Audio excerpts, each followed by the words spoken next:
para guiar presentes.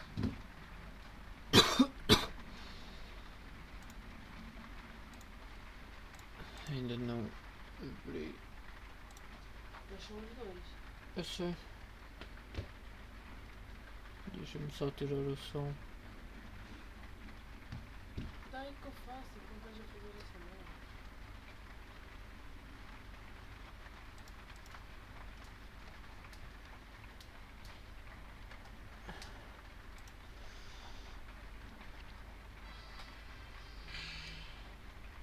Depois mete aqui. Pois. Eu sei, mete acima. Não é preciso estar a desviar. Ok.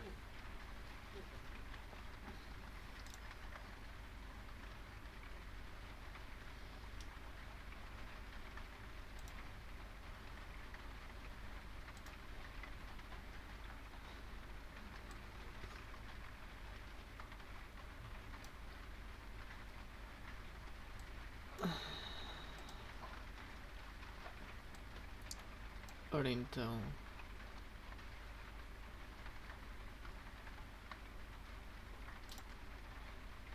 Ok.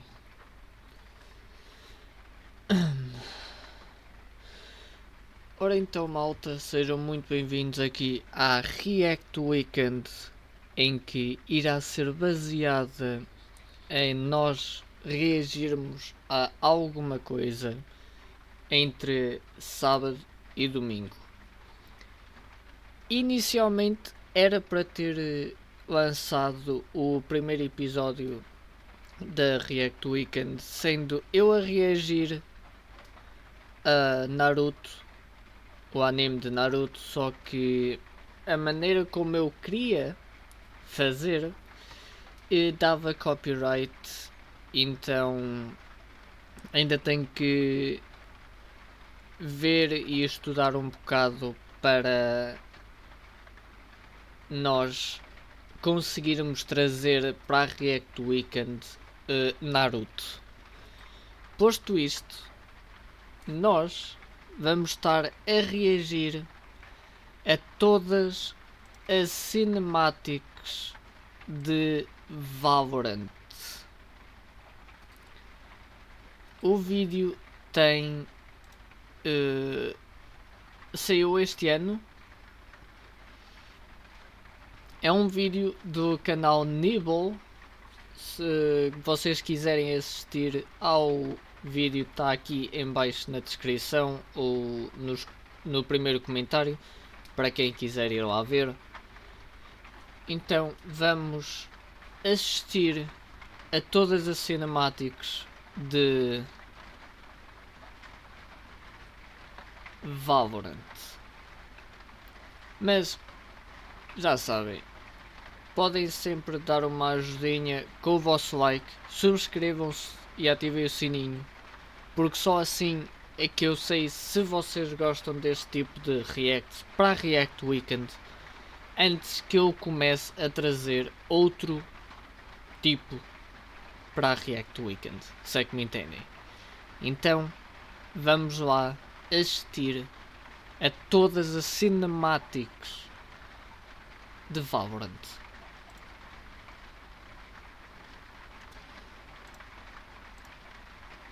Agora tenho que meter... Sim. We as a community have always loved and enjoyed Valorant cinematics as they came out in each episode, not only admiring the quality of the animations, but also the story that each cinematic brought with it. And unfortunately, the last real proper cinematic that we got was all the way back in episode 8, which was the Reckoning cinematic, and ever since then, we haven't really gotten an official episode 9 or 10, now known as V25 cinematic. But we did get a cinematic in episode 9 for the launch of Valorant on console, and a cinematic for the launch of Valorant's new episode system, so I'm going to be including those in this video to count as the cinematics for episode 9 and V25. I'll play each cinematic, summarize the lore, and then move on to the next one in order. Phoenix,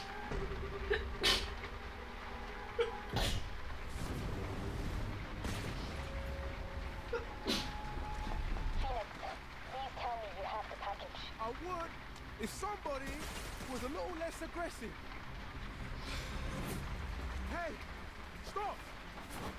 I said stop!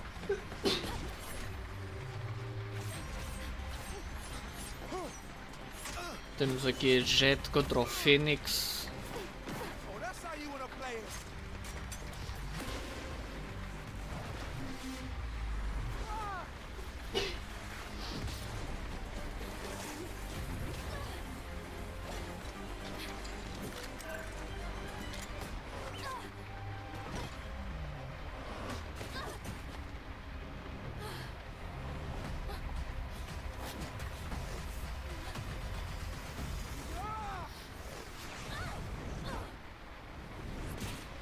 You cannot let her plant.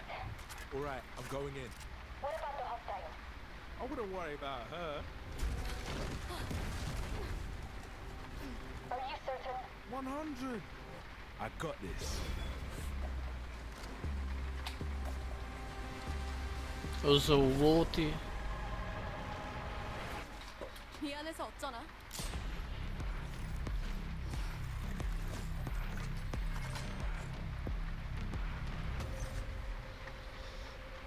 Será que assistir à Cinematics vai me dar vontade para voltar a jogar? Hey, Control. So, about the package...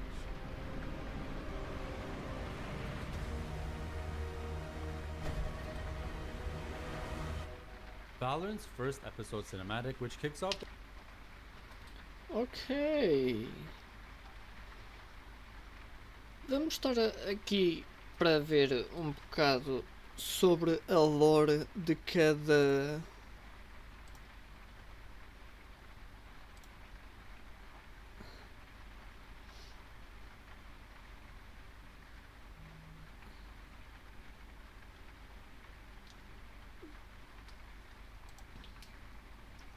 Vamos meter aqui umas legendas the lore story takes place in the e vamos Duelist launch assistir à video. lore. In this video, we have Phoenix on some sort of mission chasing a thief, with Sage checking in on the situation. The thief he's chasing is Jet, but it's important to know here that this is Omega Jet that he's chasing. And Phoenix does not know this as he's never even met the Alpha Earth Jet yet. If you don't yet know the lore of Valorant, one of the biggest parts of it is that there are two universes that exist, each with its own Earth and identical set of Valorant agents, known as Alpha and Omega.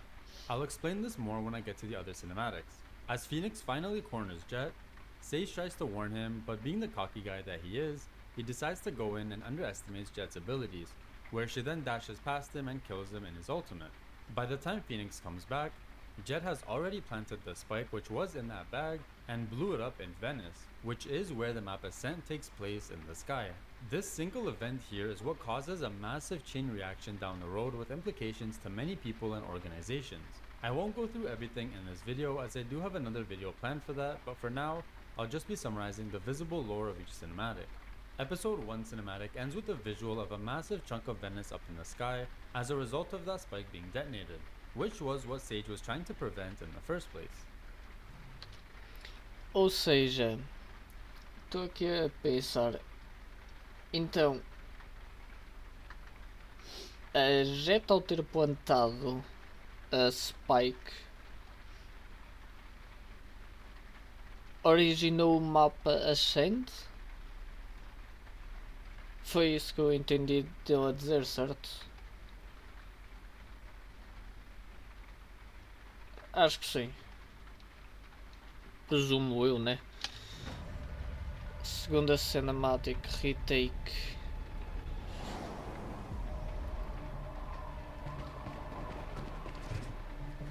You in position yet?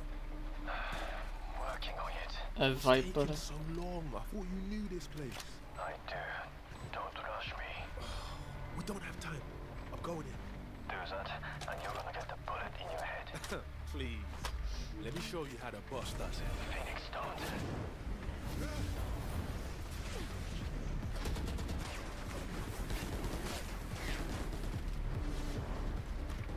Cypher. You're... Yes.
o Yoro é.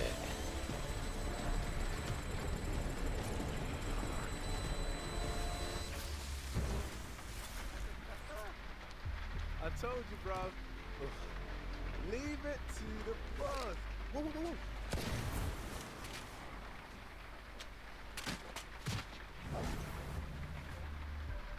What the hell was that for? I told you you'd get shot. Not by you Well, she shot first. first. So you did shoot me. You really got nothing to say? Oh, so you're gonna walk away? Okay. Eu vou admitir, quando jogava Valorant, eu só jogava de Yoro. Porque, duas coisas. Não só por ser dualist, mas principalmente por o Yoro ter a nacionalidade japonesa. E eu querer ir ao Japão. E estar a aprender japonês. Mas porque também o kit do Yoro em si dá tanta coisa engraçada para fazer, principalmente lançar o clone só vai andar e nós irmos atrás dele a imitar e o inimigo não saber para qual deles disparar. É simplesmente incrível o que se pode fazer. Para além do mais, o próprio TP que aqui o Yoro utilizou para disparar na jet antes de dar defuse na Spike. Episode 2 cinematic takes place on Icebox, which is the brand new map at the time, where it also featured Yoru as he was the newest agent as well, and his lore is connected with the map. Despite Yoru warning Phoenix about going in, Phoenix ignores him and goes in anyway. Clearly, he hasn't learned anything since the previous cinematic, as he was nearly killed again by Cypher, but luckily Yoru was there to save him this time. I once again want to highlight that the agents that Phoenix and Yoru are fighting against are Omega agents and they don't belong in this universe. Once again they've planted the spike and Phoenix and Yoru are tasked with trying to defuse it. After some pretty cool scenes, the two manage to defeat everyone and defuse the spike, ending off with a pretty cold scene where Yoru seemingly shoots Phoenix in his ultimate in order to kill the Jet standing behind him who survived. But it was actually Jet who had shot first and killed Phoenix in his ultimate, and Yoru who shot a split second later and hit the Jet, which is a pretty cool detail that many tend to miss. Não tinha reparado. Porque realmente, para, digamos, matar o Phoenix, ou matar o YouTube, não desmonetizes, se um dia ter monetização. Mas no Ultimate do Phoenix não. Primeiro, Valorant não é como CS em que tem Friendly Fire. Então não dá para nós estarmos a disparar contra o Phoenix. Então. Por isso é que a Jet estava atrás dele. Faz sentido. Ok, terceira cinematic. Duality. This just in.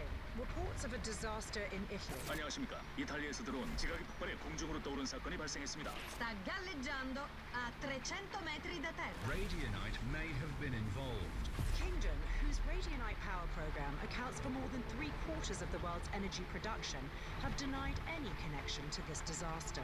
Anyone with information on the two unidentified Radiants spotted at the scene is being asked to come forward.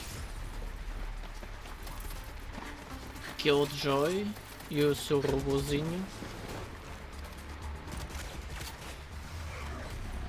Finally, about time you showed up. We're picking up gunfire. Did you locate the spike? Will it be a yes? Este acho que é o mapa que eu mais curto.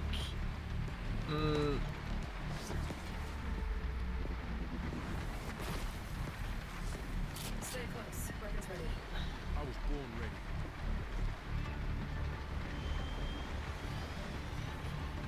This way. Principalmente Cypher. Hey, take a look.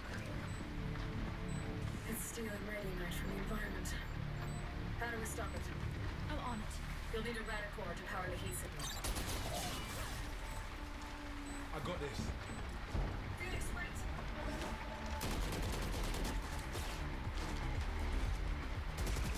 É o Yoro?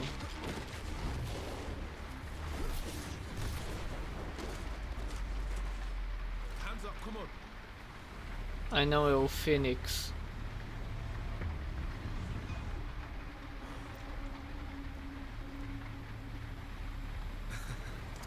You should see your face.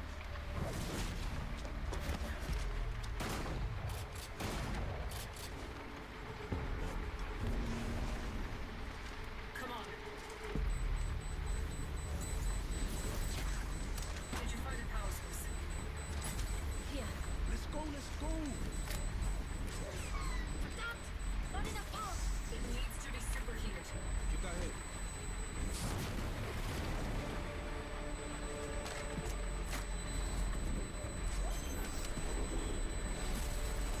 Não vai dar para dar defuse.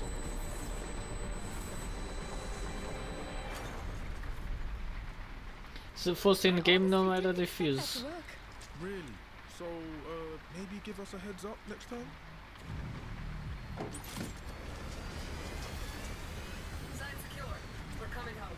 That the big man? Tell him I need answers this time. What is your problem? We crushed it. Phoenix got a look in the mirror. How come they look like us? And what do they want our Radiant Act for? I'll talk to Brimstone. It's time we filled you in. Brimstone.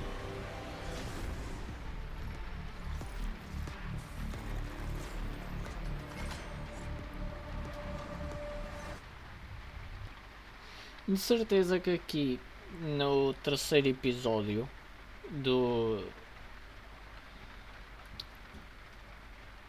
da Cinematic de Valorant, de certeza absoluta que deu o feature daquele Joy pelo simples motivo que deveria ter sido o Agent a ser lançado na altura e o Brimstone deveria ser o próximo a ser lançado, devido ao facto que eles mencionaram aqui no final desta cinemática o Brimstone, digo eu, sem saber. Yo, we got problems. We? You're the one that screwed up. You serious? You had it easy, Jet. You know they're bringing whole teams now, right?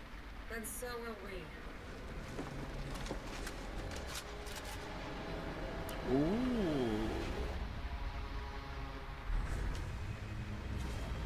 Ok, agora aqui The mostrou que Duality existe cinematic is probably one of the most important cinematics that exists in Valorant's history. After watching the cinematic, it really feels like Valorant has built a strong foundation for a really good series that they could introduce, just like Arcane. The cinematic kicks off with the aftermath of the events that happened in Episode 1 cinematic. After Omega Jet detonated the spike and caused a huge chunk of Venice to become airborne, we now see vast media coverage on the event as well as the topic of Radiant Night being discussed. We can see that Kingdom, Jet, and Phoenix are all under fire from the media. Kingdom, being the organization harboring nearly 3/4 of all Radiant Night energy production, was targeted as they were seen as having a hand in this disaster, but they denied any responsibility. Despite this, the company was still under fire and they suffered a huge drop in their stocks. And the media also showed images captured of Phoenix and Jet just before the event as they are now wanted individuals. You can probably guess that Alpha Jet, the jet that is actually from this Earth, was probably incredibly confused and had to hide from the public even though she didn't do anything wrong. The cinematic continues with KJ locating yet another planted spike on the map, buying this time located in Morocco. Viper then joins in to help KJ with none other than Phoenix, who even after 2 whole cinematics of getting his ass handed to him, clearly he hasn't learned his lesson. Stay close. Weapons ready. I was born ready.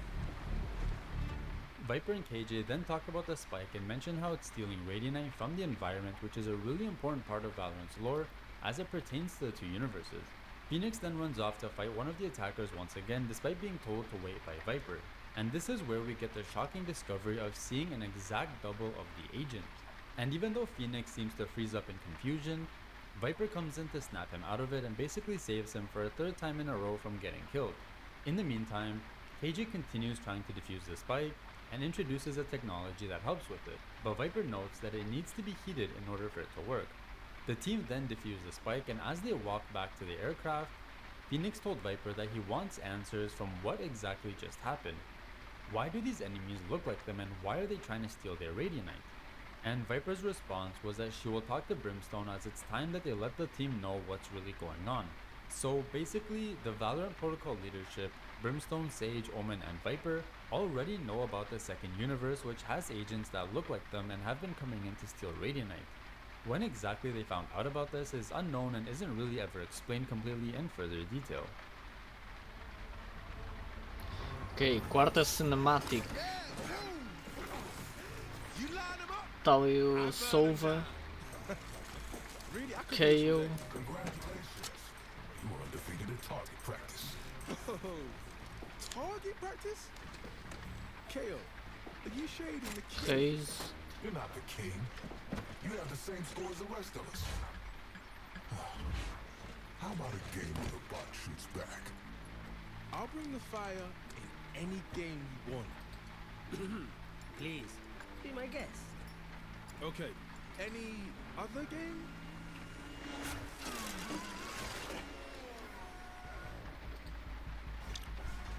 Let's dance.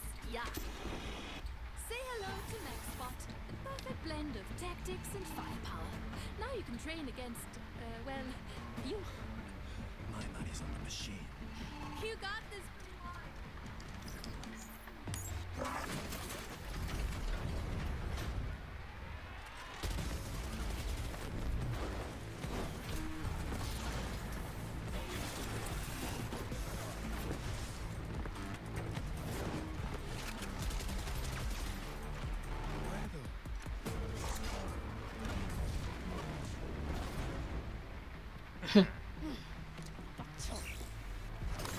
Lucky for you, I buy these by the dozen. Out of my way, Your Majesty. Somebody call the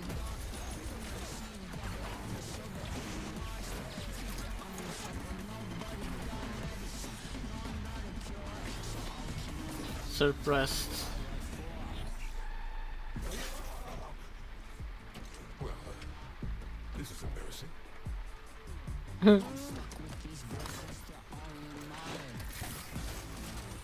2v1.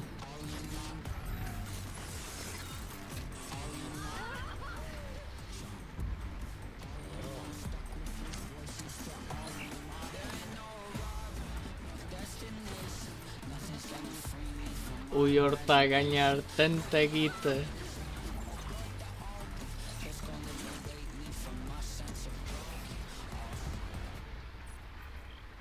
Oh, he makes me so proud. It makes me so rich. Oh, I should have picked this game. Winning requires sacrifice. That's really your style. Hey fam, let's go again. That bot owes me a code.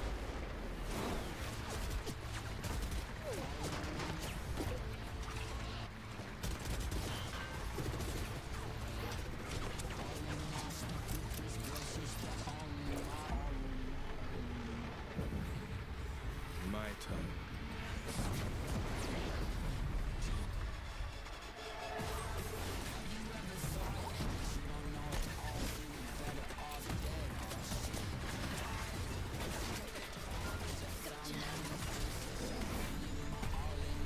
Sova.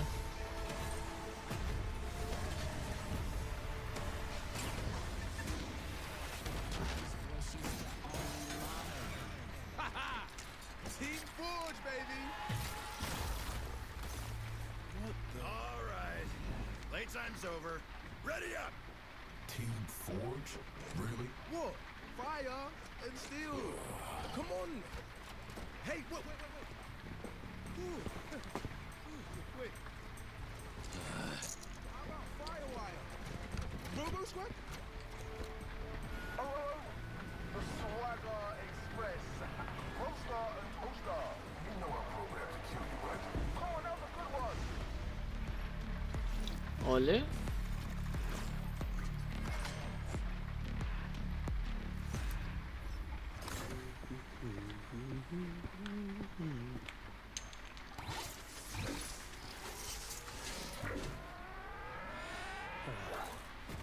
Despite the warm-up cinematic being mostly about the agents practicing against MaxBot at the Valorant's headquarters, there is an introduction of an aspect of Valorant's lore which is one of the most popular topics even to this date, and that is Agent 8. As we already know, Valorant's agents are numbered based on their addition into the protocol, with Brimstone being number 1 and Viper being number 2 as they are the founders up until... Yeah, realmente, quem é que será o número 8? Porque se a Sage é o número 7 e o Phoenix é o 9, falta o Sage, 8. who is number 7. The next agent after Sage is Phoenix, but his ID number is 9, not 8. So this means that there was an agent that existed in the protocol before Phoenix who held the number 8, but they are no longer there. And this is teased in the cinematic by this locker which has the number 8 scratched out, hinting that whoever this person was must have left in some sort of negative way. Even Valorant's developers have acknowledged the existence of Agent 8 as well, and have told the community that they are currently away, but they will be back sometime in the future. When exactly they'll be back is unknown, and why they left is also a mystery. But with every new agent that comes out, it almost seems like the teasers continue to grow. First Clove when they mentioned the locker with a scratched out 8 as part of their voice lines, then Vice when she was locked in a massive hourglass prison which looked like the number 8, followed by Tejo who has hourglass symbols on the backs of his pants near the bottom which also resemble the number 8. There hasn't been any hint of Agent 8 in Waylay so far, but it seems like we are slowly coming closer to having this agent finally revealed. The other small detail that no one really notices in the cinematic is at the very end when KO tells Phoenix that he is programmed to kill him. Why would KO, an agent in the Valorant protocol, be programmed to kill another agent for the same team he's working with? Well, that's actually tied into KO's lore story, and that's a whole other topic on its own, but it is still important to mention as it was first introduced in the cinematic. Olha, não tinha noção disso, por acaso. Quarta cinematic.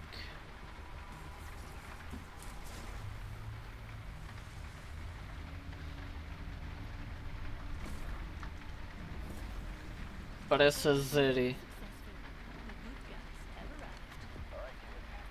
do League of Legends, mas esqueci-me o nome dela. Breaking and entering. What could go wrong?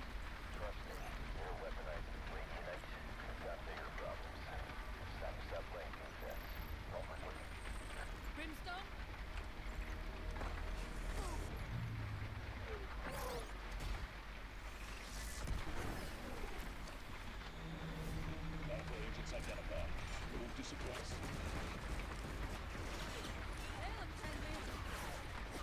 I need to get to that terminal.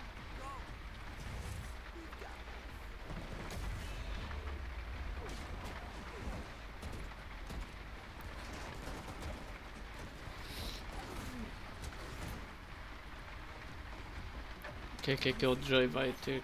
Come on. Where are you hiding? Let's see. Fortified grid, plasma sensors. This system doesn't play nice.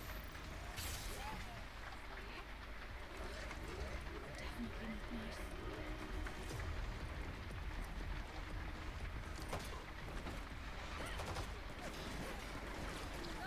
Nunca na vida que esta arma dá one shot com um tiro.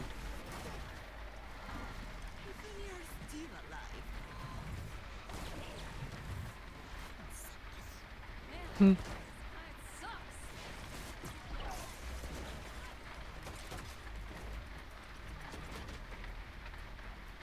Hey, these jerks are everywhere. Hurry. Ah, é Neon.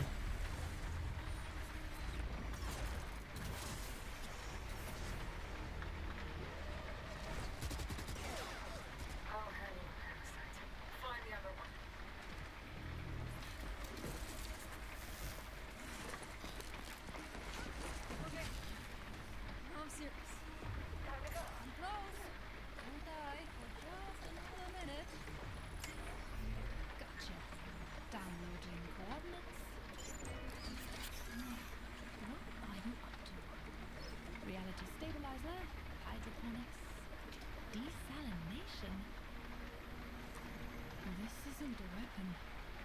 It's a life support. health system.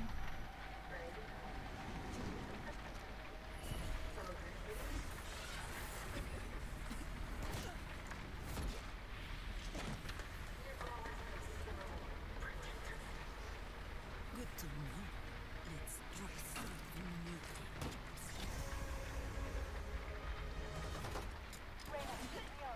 Get back here. I found us a ride home.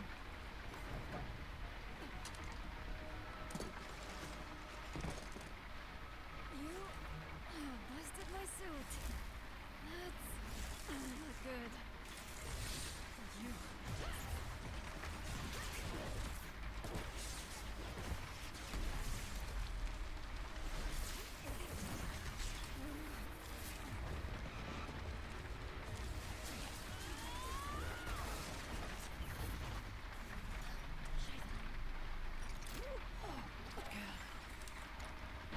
Bem, ao menos não ficou 99% o download.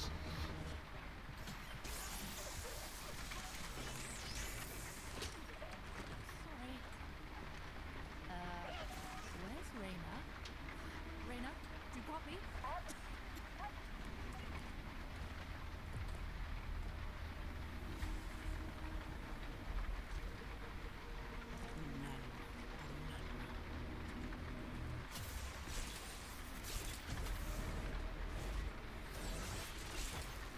She was mine. We go now or we don't go.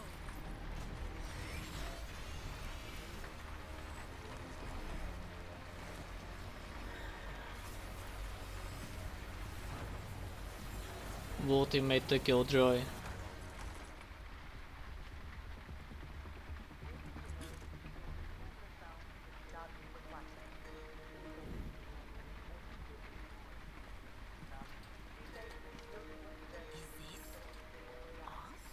No, I think this is us.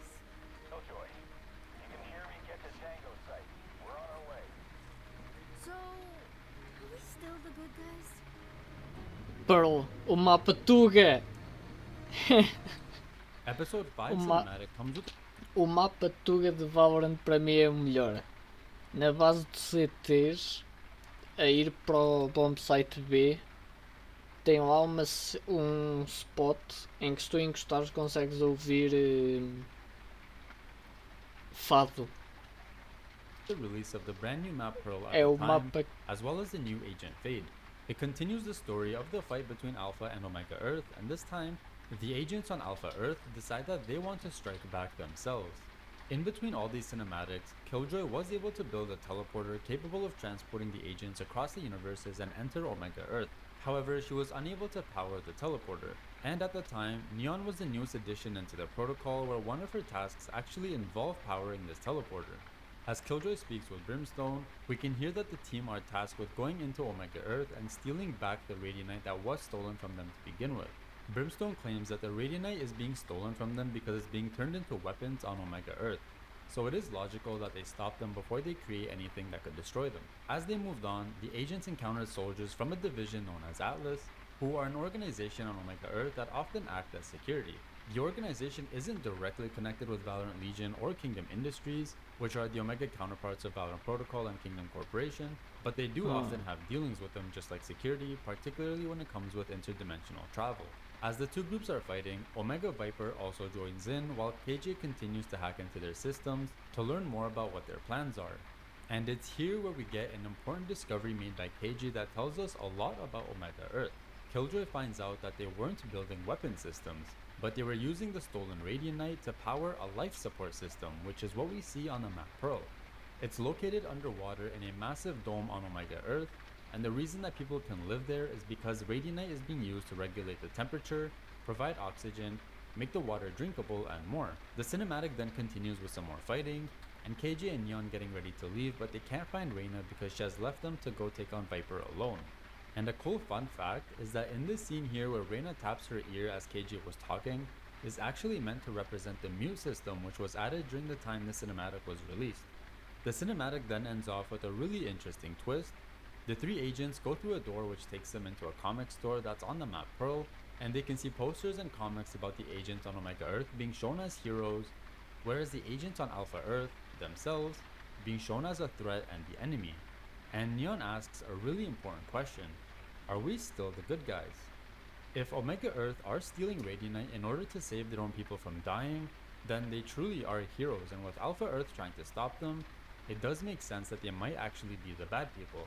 But at the same time, the actions of Omega Earth are causing destruction and death on Alpha Earth, such as what happened in Venice. So we can't come to the conclusion this quickly and say that either side is inherently good or bad.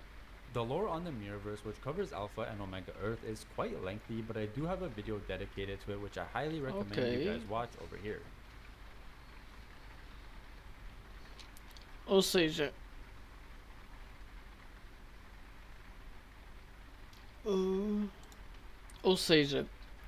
o episódio 5 da Cinematic de Valorant foi para introduzir o mapa Tuga, que é o mapa Pearl, e afinal eles não estavam a criar nenhuma arma, e sim um sistema de suporte de vida. Interessante, porque ao menos, como o rapaz explicou, eles querem é salvar aquele planeta. Mas é. Então vamos ficar aqui pela parte 1.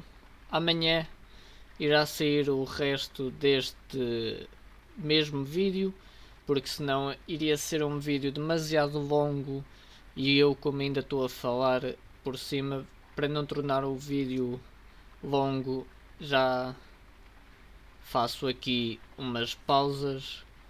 Então amanhã, para o episódio 2, digamos assim, da React Weekend, nós iremos estar a reagir às restantes cinematics de Valorant. Então já sabem, deixem o vosso like, subscrevam-se e ativem o sininho das notificações para não pararem de receber notificação de quando irá sair o próximo vídeo. Então é isso, malta. Obrigado e até amanhã.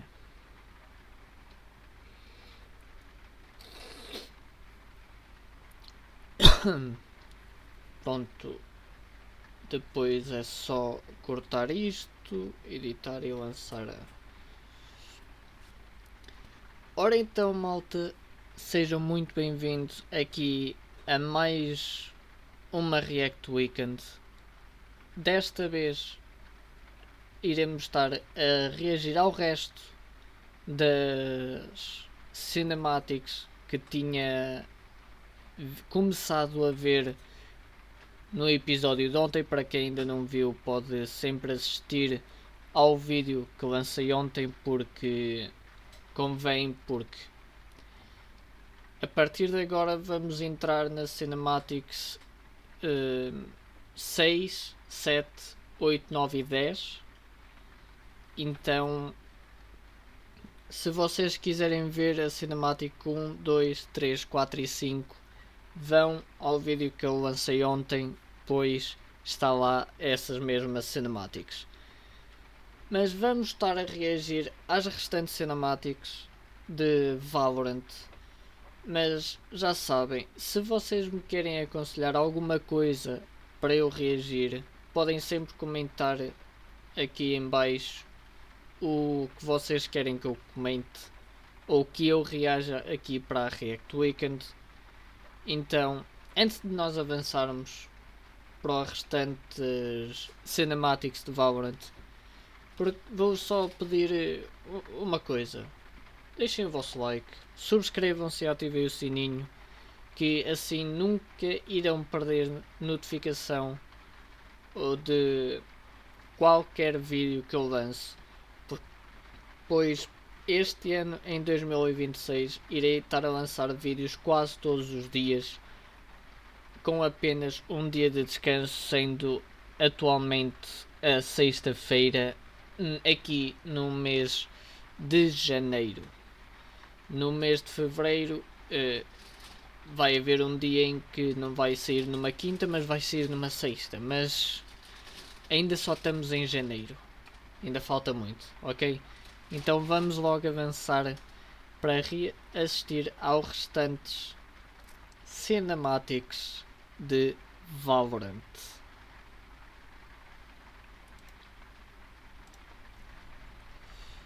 Ok, agora estamos na Índia.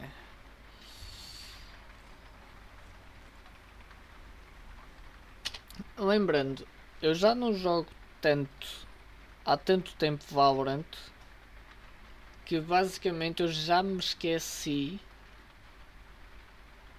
de alguns agentes novos. Eu sei que a Neon da cinemática anterior, eu já me tinha esquecido do nome dela, porém, por conta de jogar mais, digamos assim, League of Legends do que Valorant, eu sei que a Neon é como se fosse uma irmã afastada da Zeri, porque são idênticas. Por isso é que eu disse Zeri, porque não me lembrava do nome.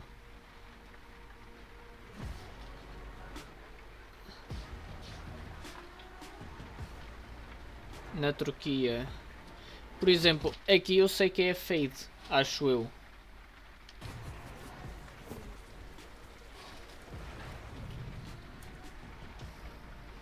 Woman.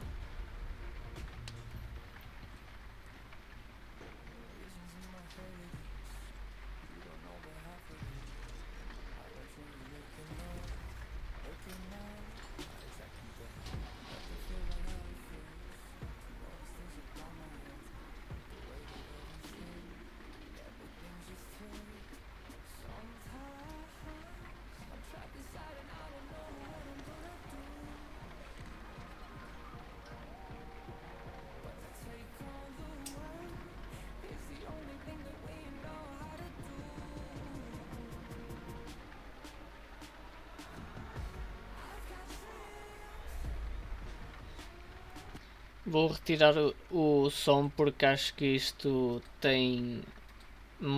Isto é uma música. Ou meter só mais baixo. Porque não?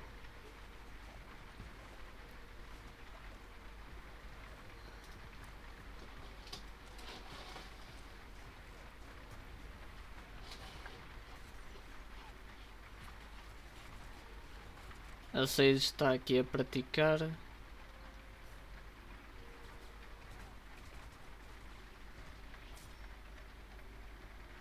O Woman ali deve-se ter atrapalhado. Era para acertar na folha, mas...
Acho engraçado que eles a treinar é contra robôs, ok?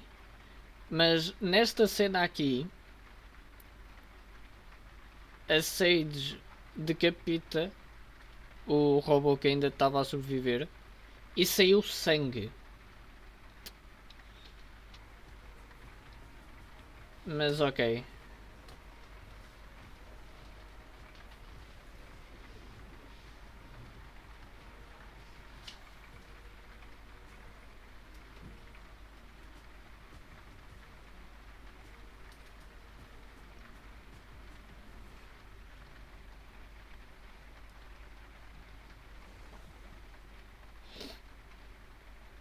Este acho que é o mapa Lotus, I guess.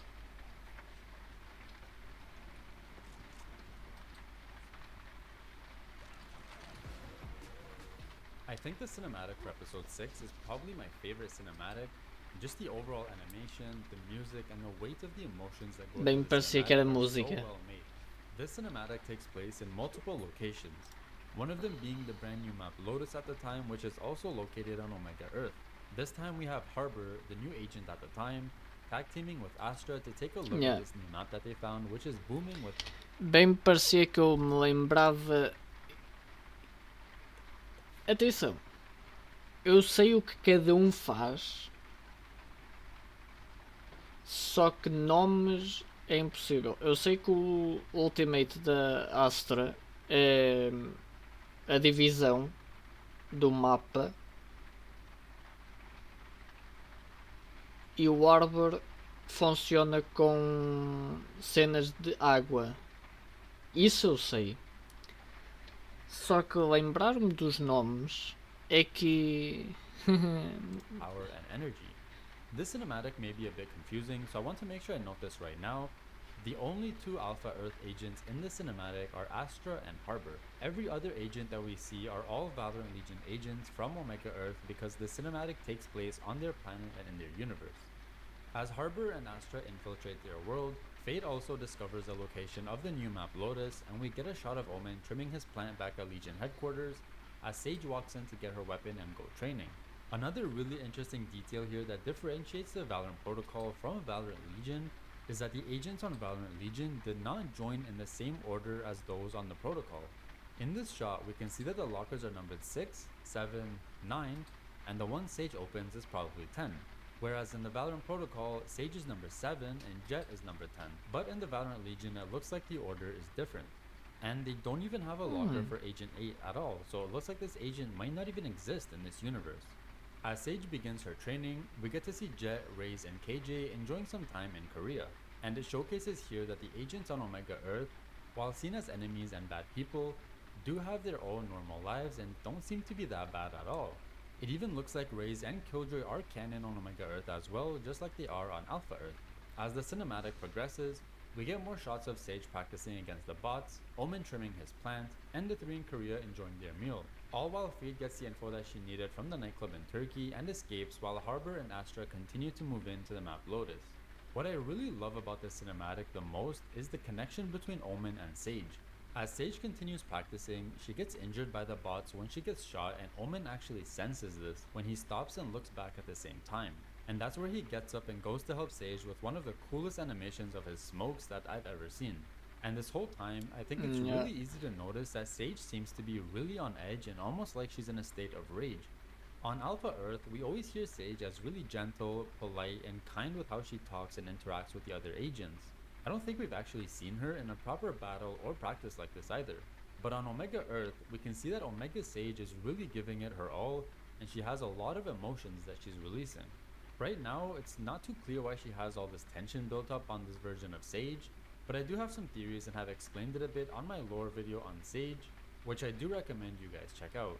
When she pulls out her knife here to kill the last robot, she even scared Omen, which just goes to show how her aggression is really scary, and she must have some sort of darker backstory that we currently don't know of. The cinematic then closes off with the Valorant Legion agents being alerted of the two Alpha Earth agents that have entered their planet, and they gather together and confront them on Lotus. Overall, a really emotionally heavy cinematic with a lot of story progression as well, but I just really love the dynamic between Sage and Omen throughout this entire thing. Ou seja, eu acho que quase todos os agentes têm algum passado obscuro, principalmente aqueles que sorriem mais, por exemplo, como a Sage neste caso. Mas é como eu digo, não sabendo muito bem a lore de cada um, não consigo dizer nada. Não consigo ter opinião em relação a isso. Mas vamos continuar para a 7ª cinematic chamada Unmade. Por exemplo aqui, se nesta cinematic for demonstrada aquela agente loira de cabelo curtinho, eu sei que é Deadlock, porque eu ainda cheguei a jogar com a Deadlock, em que o Ultimate é prender numa teia de aranha e tudo mais. Atenção, acho que acertei no nome. Vamos ver.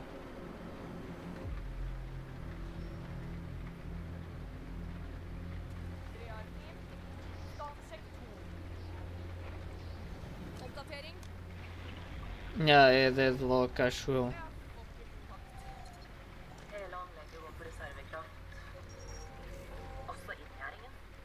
Oppdrag gjelder fortsatt. Tak inn. You too. Won't take long to prep the crate to travel. They're pretty anxious to get this thing. Stateside. Maybe I go first, Tuffen. You know, just in case.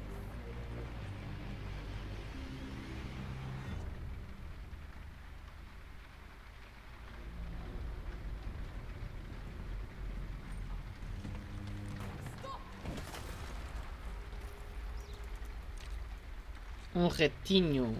You okay? Yeah. Yeah. I just don't like rats. How do you feel about bears?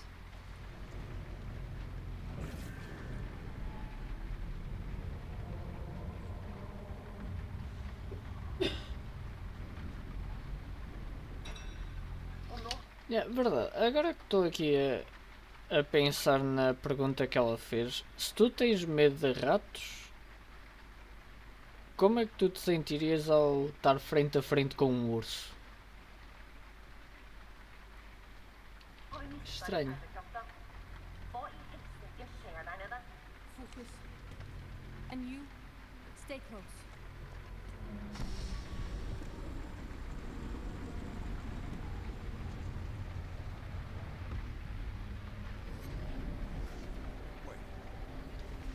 Where's the... Anna.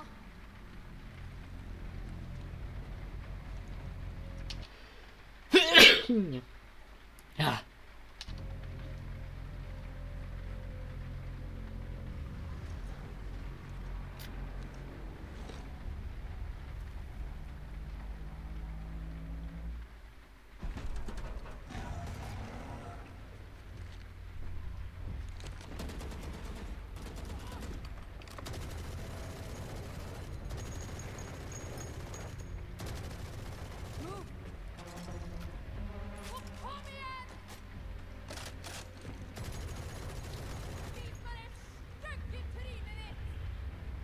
Está atrás de ti.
Morreram todos exceto ela.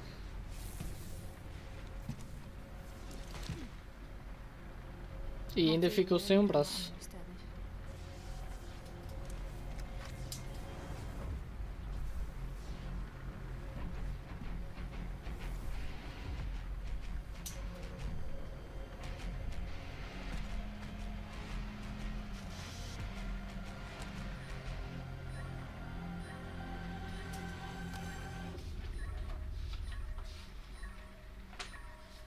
Eu sabia que era a Deadlock.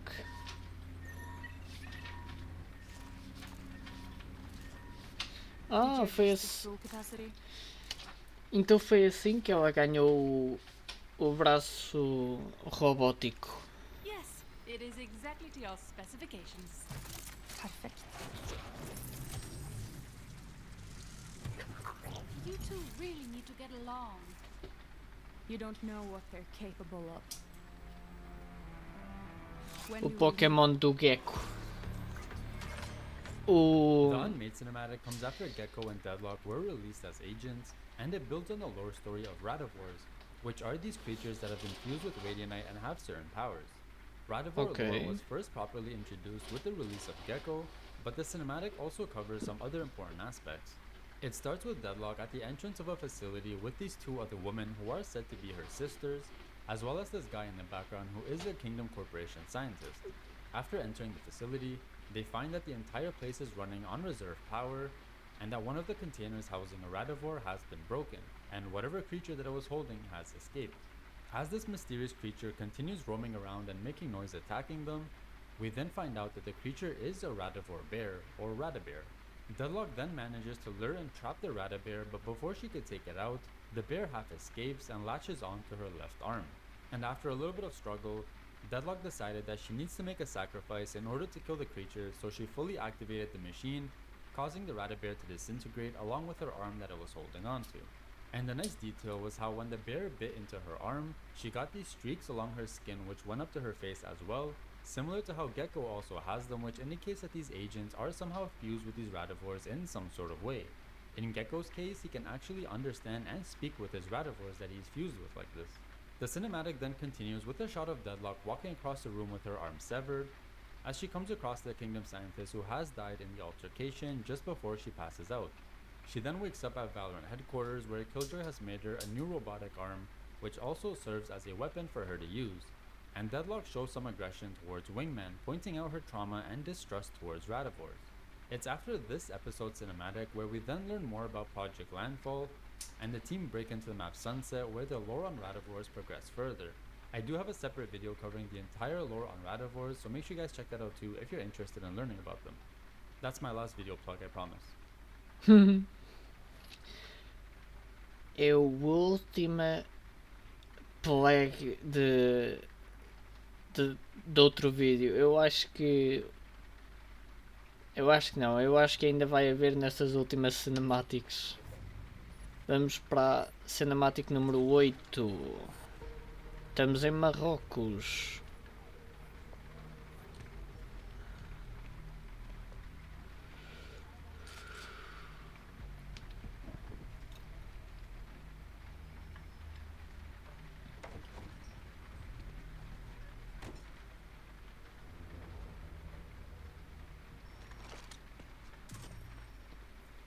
Ok, Cypher com a sua camarazinha e o fio.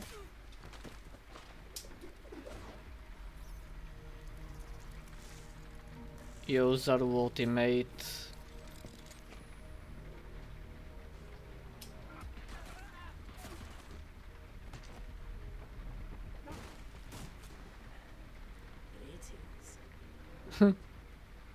My friend has questions for the boss, and you're going to tell us where to find him. Hi, so. Hi, all. we got? This is going to be fun. Indonésia.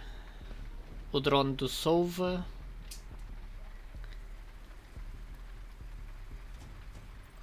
Para obter informação.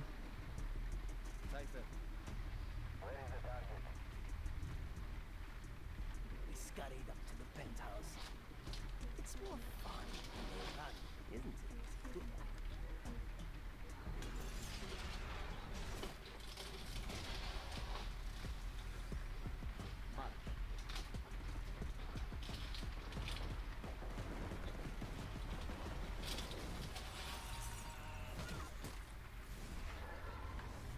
Agora aparece o Omen.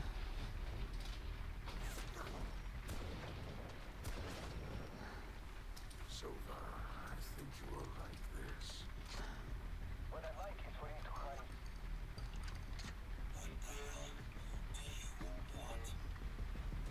Answers.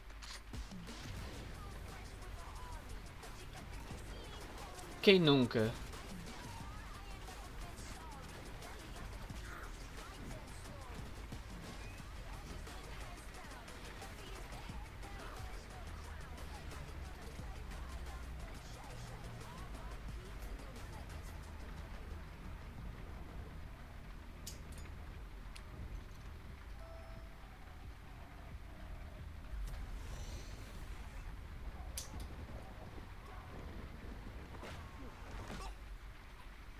Nice to see you again.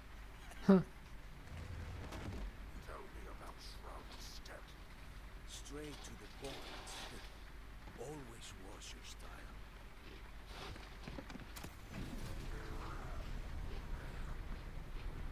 Sorry. We cannot have you vanishing again. Ghost.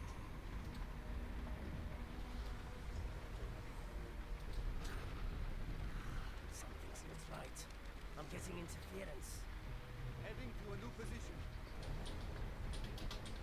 Shrouded step was a simple directive. Kill. You were our most talented asset.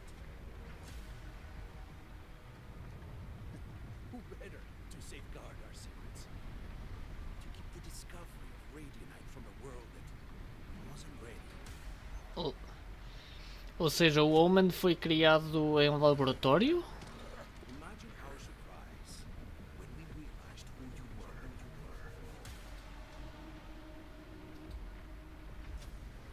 And that you became one of them.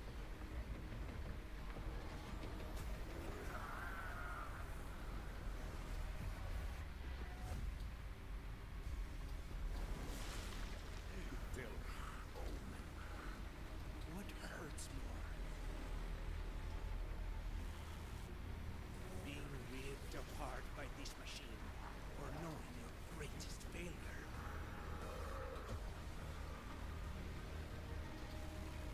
Now hold your leash.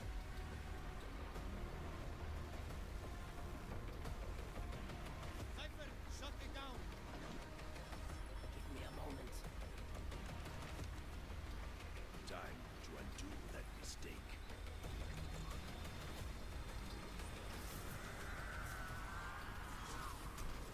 We're out of time. Nowhere to run.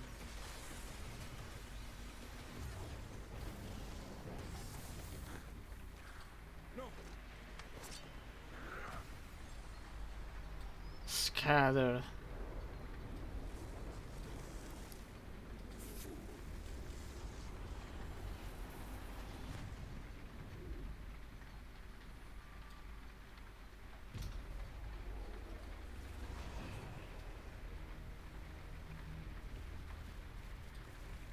Friends, it's time to go.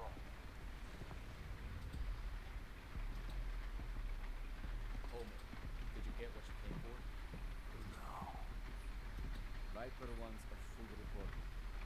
I will deliver it personally. This was fun. The Reckoning cinematic in episode 8 Cypher, define o que é divertido para ti. Porque eu acho que para o was Omen não probably foi. one of the most important cinematics, as it was a huge turning point in the lore story of Omen, which is probably the most popular lore story amongst all the agents. It takes place after Iso joined the Valorant Protocol, as he had planned to kill Omen himself after receiving orders from the Scions of Hourglass to do so. But after a change of heart, he then turned on the Scions and decided to work with the Protocol instead, and as a way to prove his loyalty, he helps the team locate one of the leaders of the organization to take him out.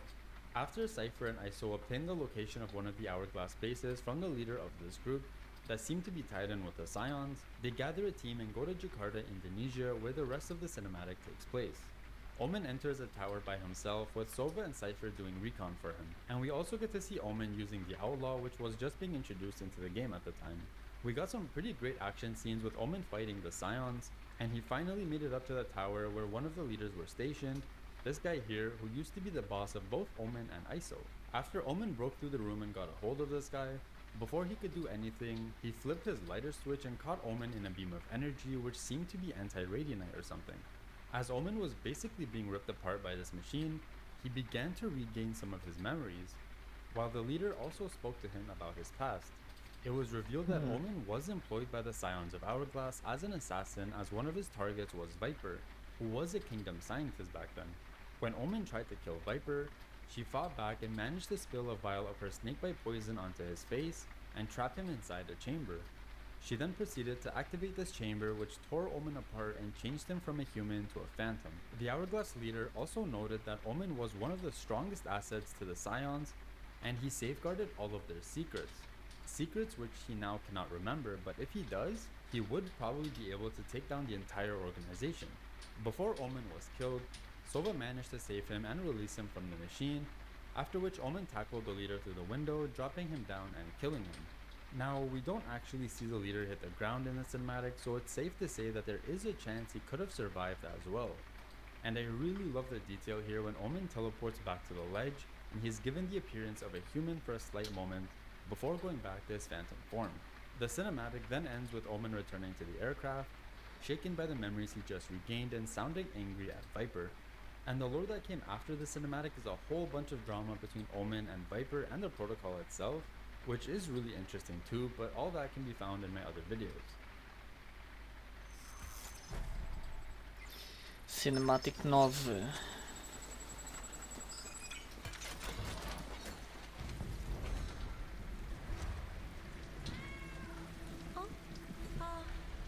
미안. 오늘은 어묵 남은 게 없네.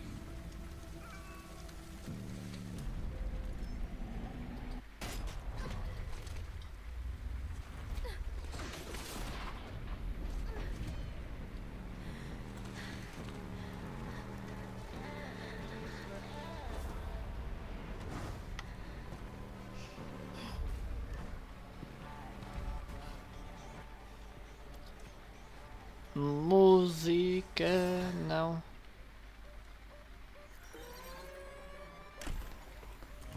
Think Brimstone's running drills again? That, or he forgot his password.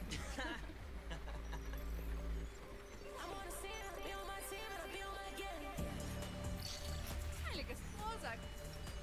That's not possible, right? This is what we've trained for, people. Omega incursion. Where? Everywhere. The old man laid out the plan. Now all we gotta do is show them how to do it with style. Hold them to their grave. Música.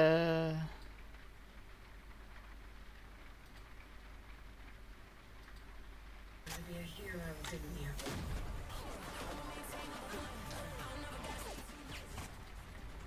Só meto mais baixo. She's mine.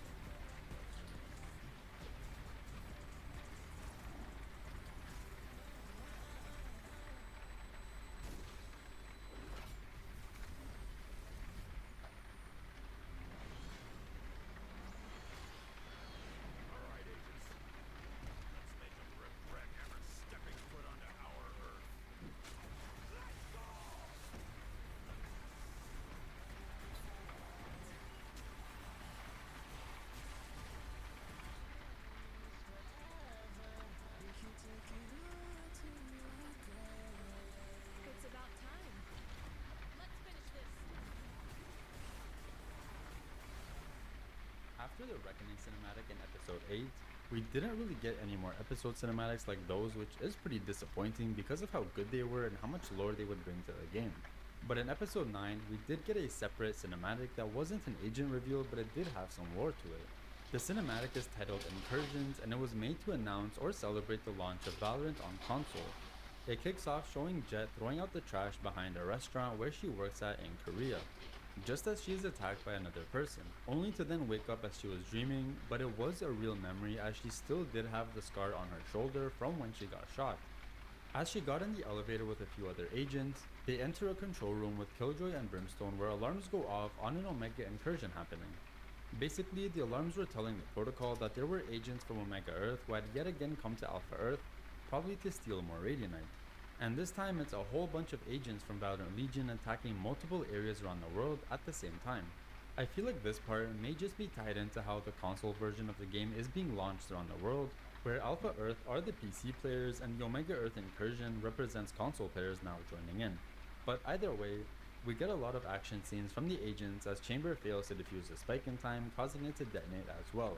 And the cinematic ends in a pretty cool way as Alpha Jet finally confronts Omega Jet, who was the person who had shot her back in Korea, which she had the memory about.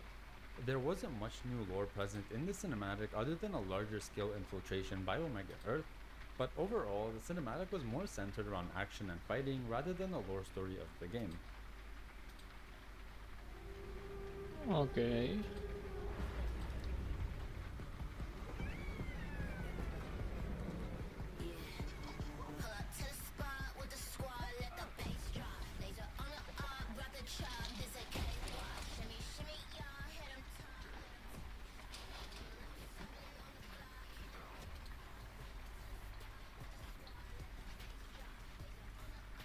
Vamos ver se... Ok. O corredor parece tipo quando estamos a dar unboxing ou a abrir packs do FIFA, quando é walkout ou algo do género.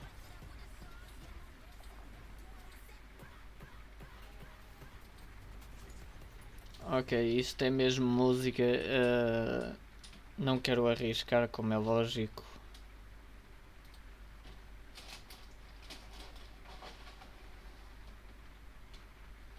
Mas parece que aqui estão todos a divertirem-se. Será que esta cinemática é comemorar o lançamento de Valorant? Não sei. Iremos ver.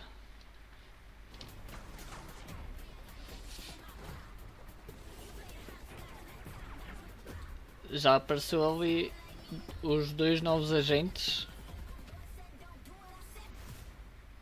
E um deles é o Tejo. ¿Qué hubo, Cucho? El parche está listo.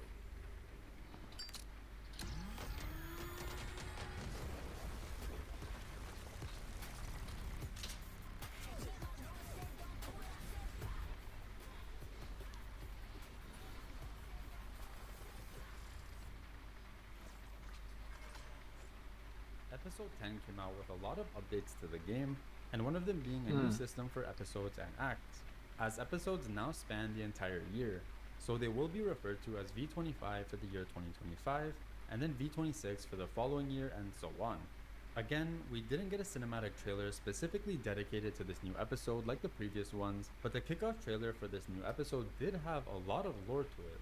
The cinematic shows a mysterious person walking through a dark hallway, while at the same time showing scenes of various agents interacting with one another.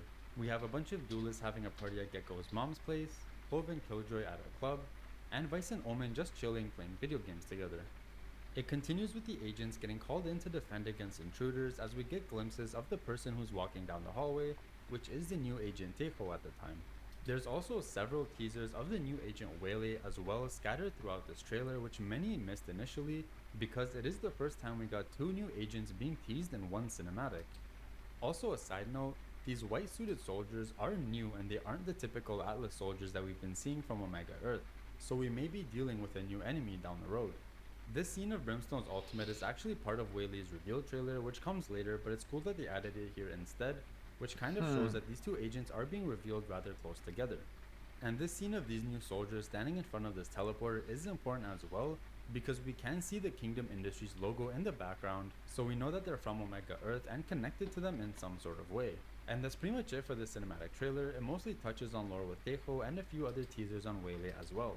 I really hope Riot goes back to making complete episode cinematics like they used to, because those actually felt like mini movies and they had so much story to them. Make sure you guys drop a like and subscribe if you enjoyed this video. I have a lot more larger compilation videos like this planned, so if you do enjoy them, please let me know.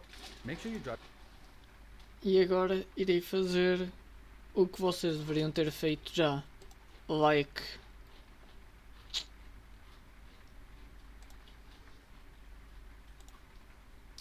Mas já, malta. Então ficamos aqui por... vamos ficar por aqui nesta React Weekend ao finalizar de assistir todas as cinemáticas de Valorant. Já sabem, se vocês quiserem me recomendar alguma coisa para assistir aqui para a React Weekend, podem sempre comentar aqui em baixo o que vocês quiserem. Não se esqueçam, deixem o vosso like para apoiarem se vocês gostam deste conteúdo aqui para a React Weekend.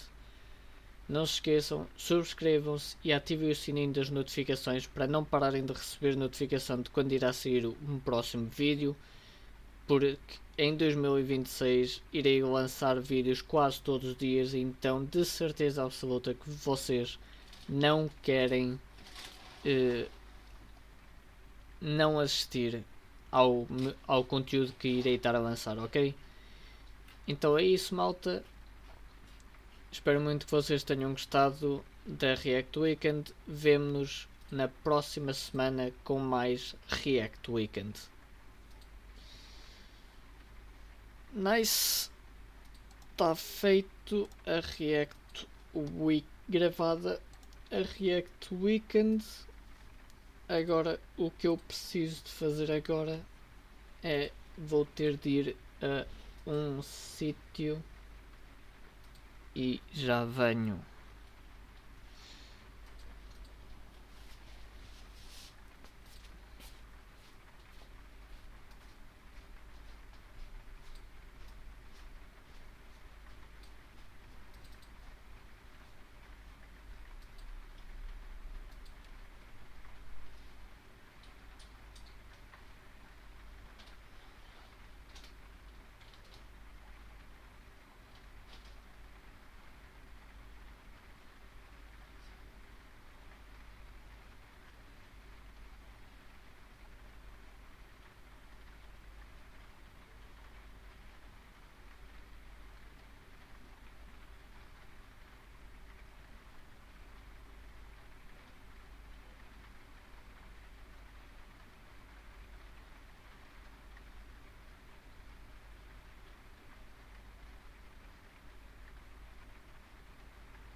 Primeiro, nem sequer estava a gostar.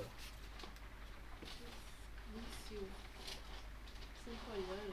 Parece. O meu irmão estava aí. O meu irmão estava aí. Ai.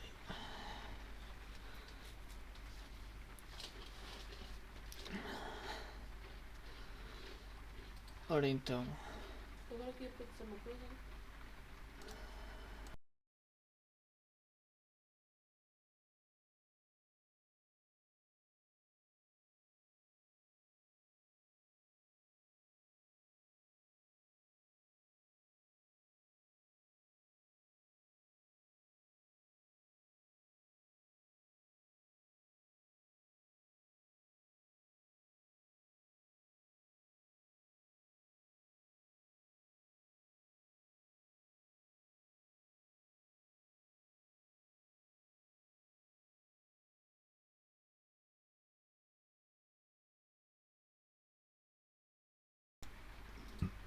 Ok, agora. O que é que ireis jogar? Xan.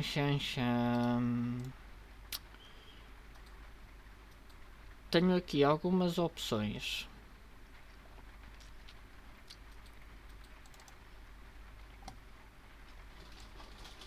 Podemos jogar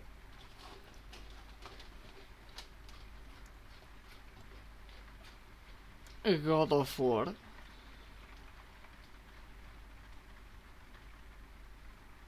Para continuar com as missões.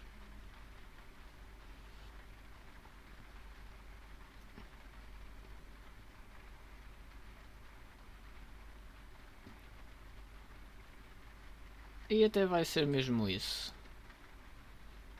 Na comunidade. Biblioteca. God of War. Então vamos para o God of War, que até está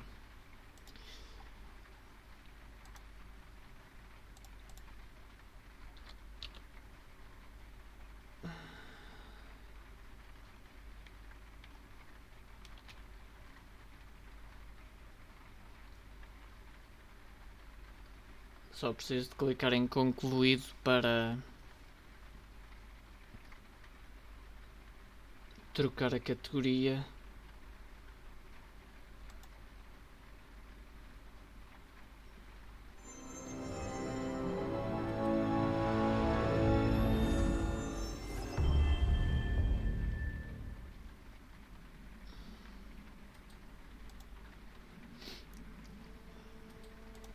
Concluído. Ora então vamos lá.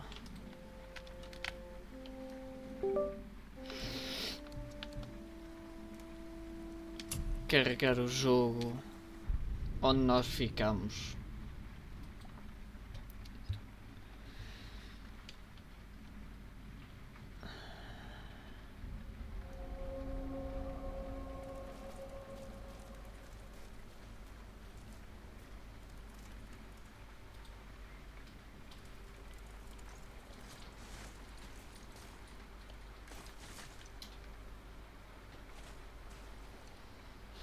Deixar o jogo carregar um bocado.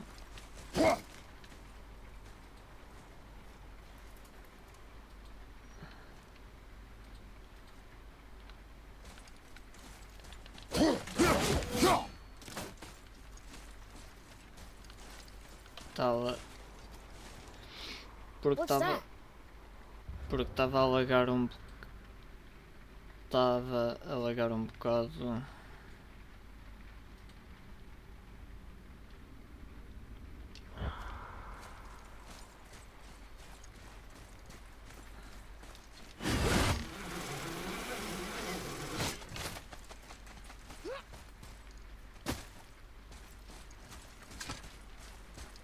Maybe the next one will have more information. Keep your expectations low, boy. Spirits are rarely useful. How do they even exist? When you sever a man from his life, it is not always a clean cut. So you've met other spirits? Yes. Many. What were they like? Annoying.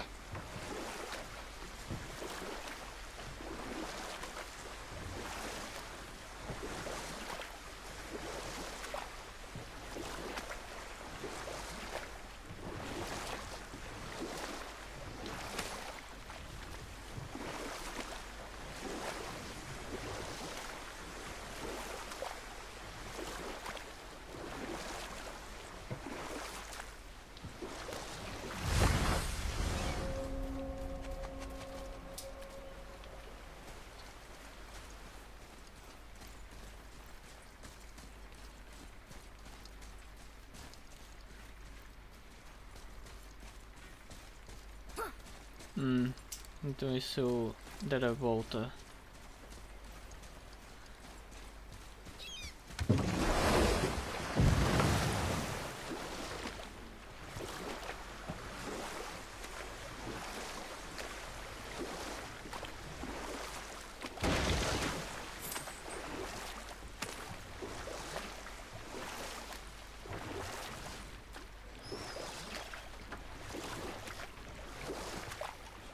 Got any more giant stories, Mimir?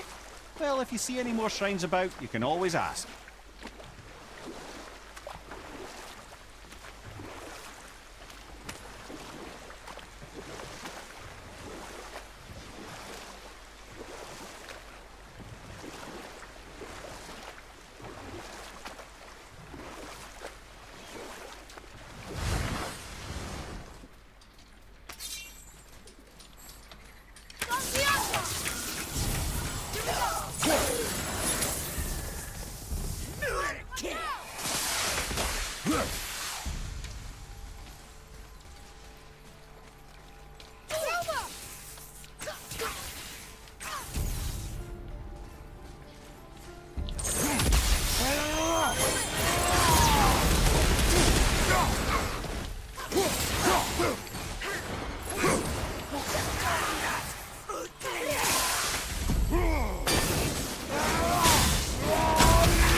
I'm set!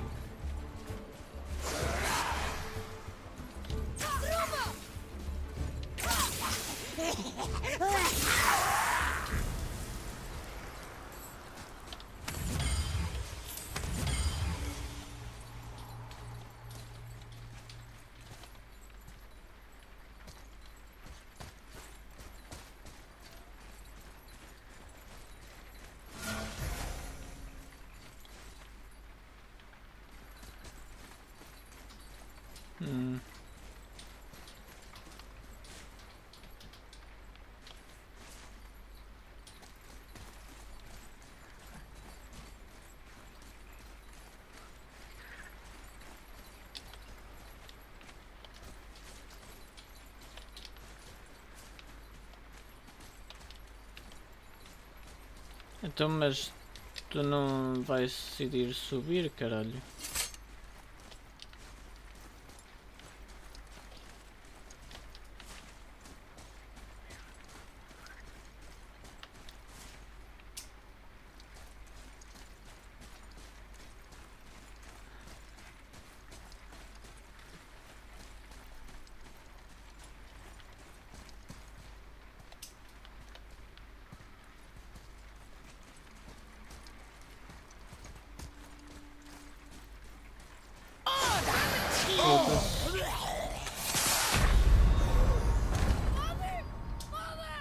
Foda-se que a puta de susto que eu apanhei. Foda-se.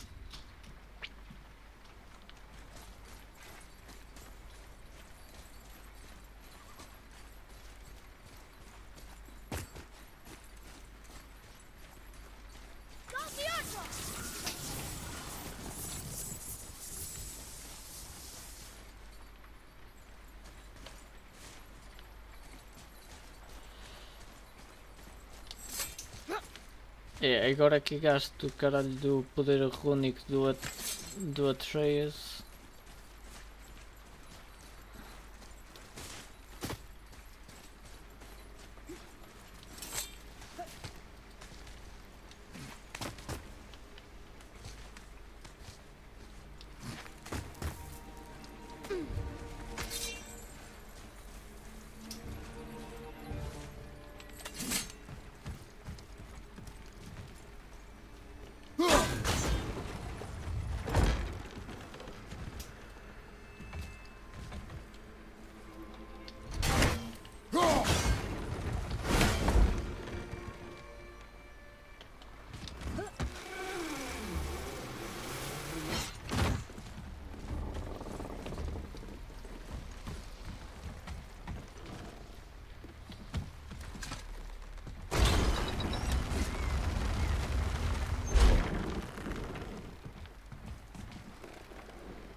E agora faço assim.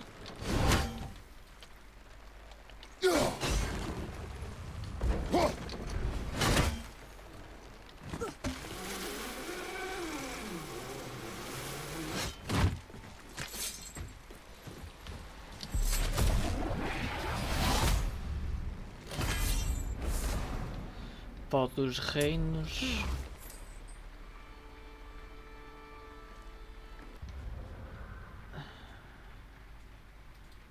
Só estou a pensar como é que eu hei de para aqui apenas isso.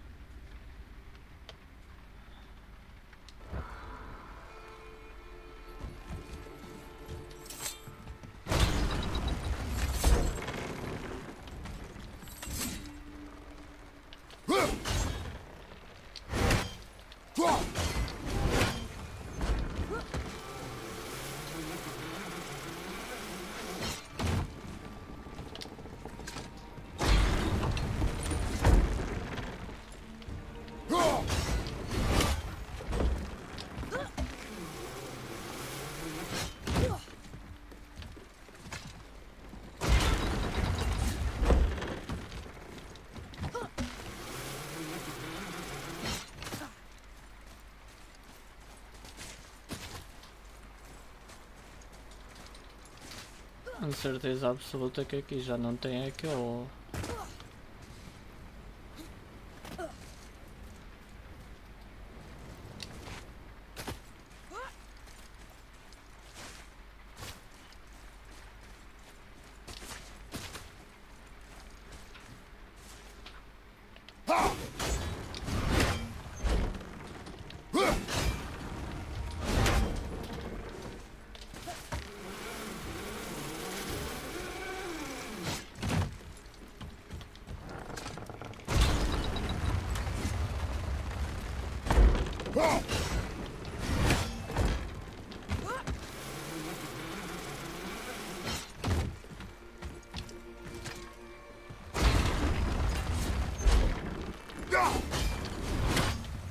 Hey, check this out.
Então e se eu fizer assim?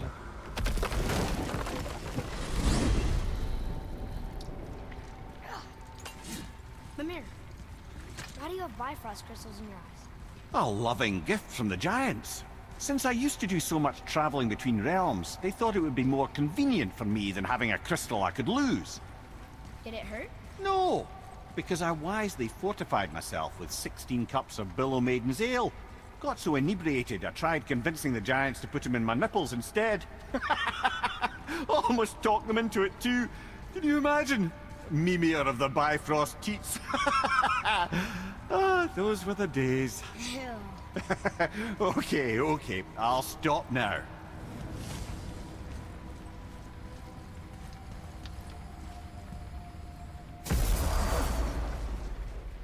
Quantos metros é que...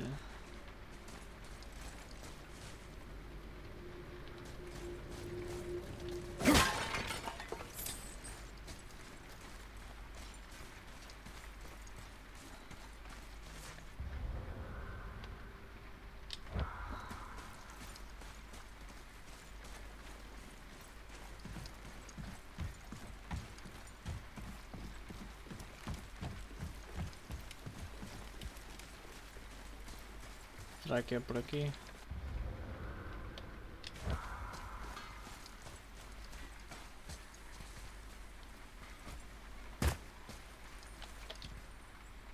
Ooh, good find.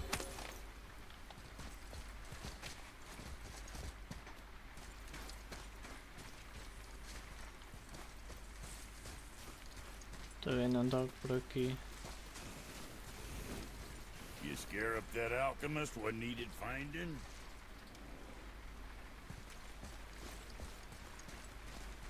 Não tenho...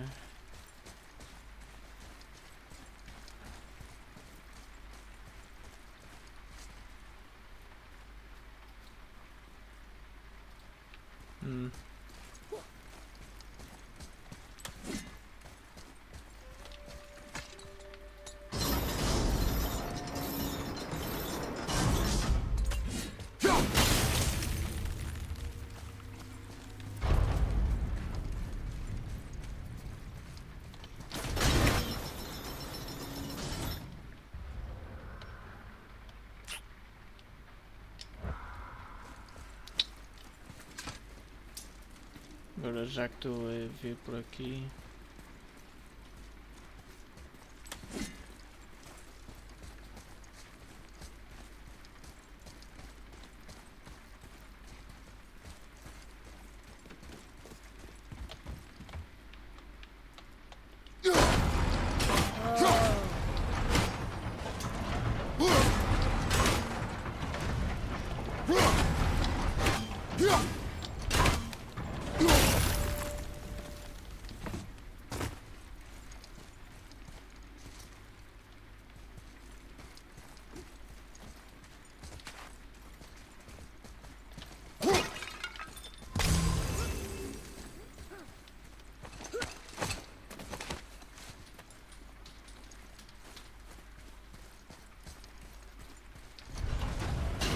Back down again.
Só me questiono como é que eu... E ainda por cima vim parar aqui. Foda-se.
Eu só me questiono como é que eu...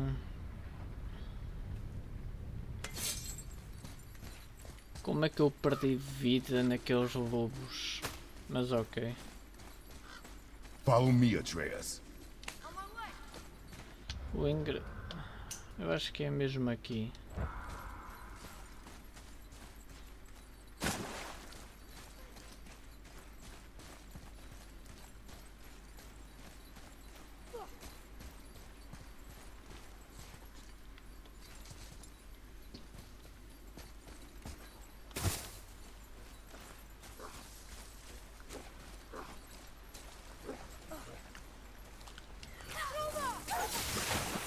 Prepare yourself.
We are done here.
Eu sinto que não é bem por aqui, mas...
Here.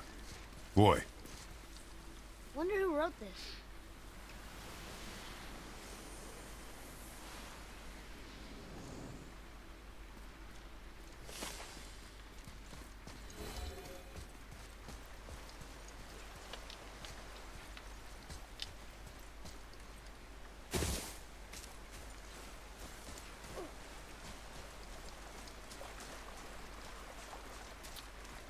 Acho que agora tenho mesmo de vir por aqui.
Eu acho que eu estou-me a afastar.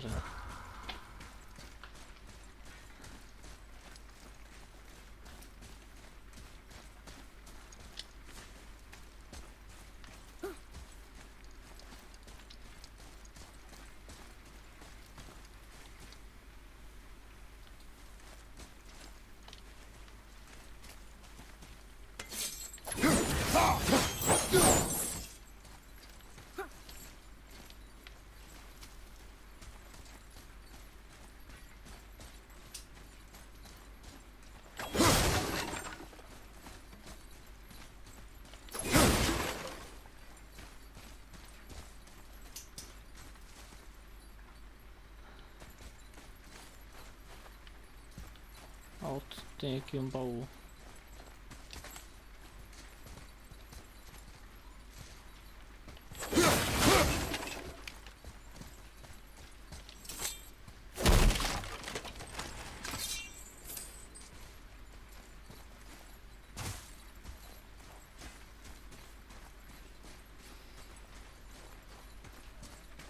Agora eu acho que me fodi a sério. Vou ter que voltar tudo para trás. Oh puta que pariu.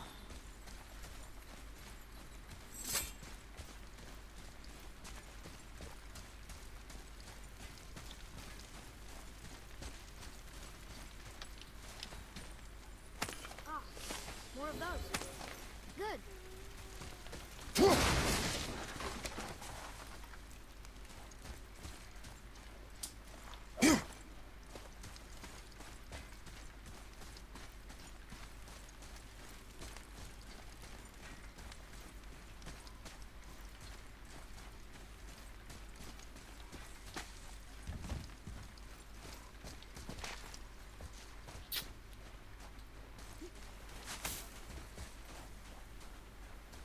Tenho que ver depois para onde é que eu tenho que ir.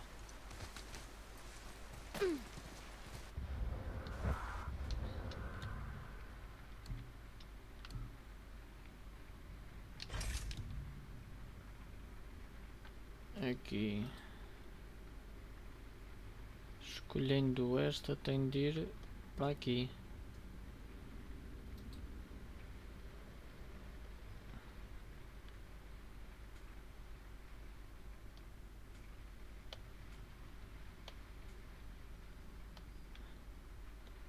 Agora tenho...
basicamente estar a voltar para trás.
I need that alchemist for something I'm stewing up for you.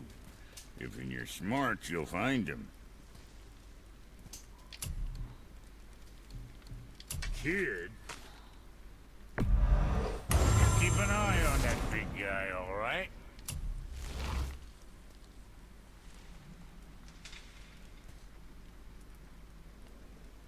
Oh, you make up your mind? Say the word, kid.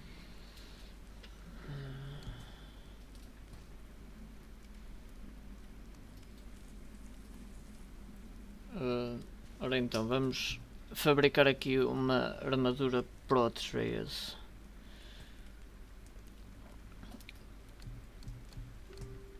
Principalmente estas três de roxas. Vestimenta lendária.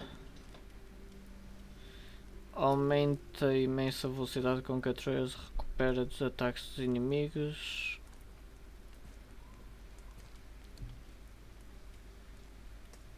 A exposição da fraqueza.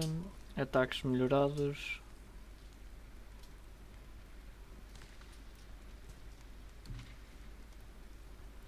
Os inimigos no ar sofrem mais dano. A última seta de tiro rápido inflige mais dano. Pode ser esta. You know, being small like us, that's natural armor. Less to hit. Anything else for you?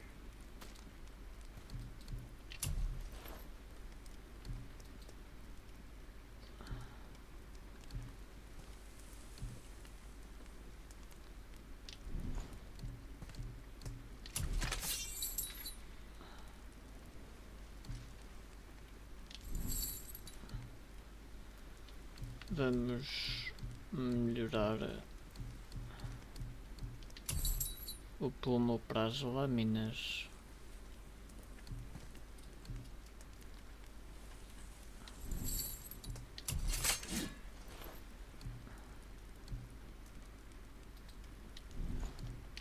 Pode ser. Hope I did him justice.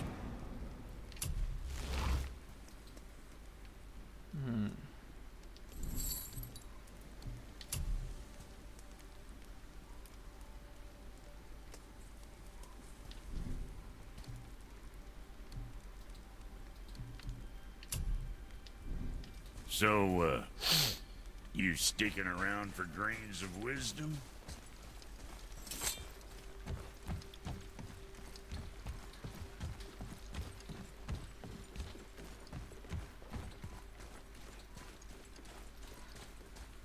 Está ali a porta mística.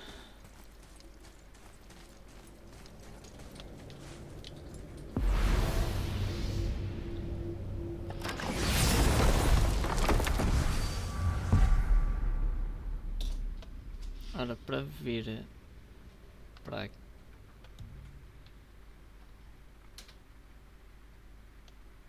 Ora.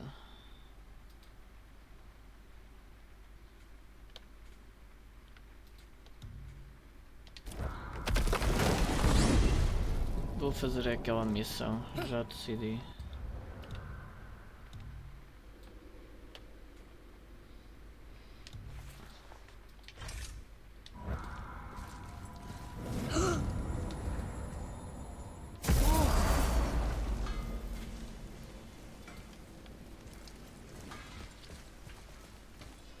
Se calhar é mais fácil.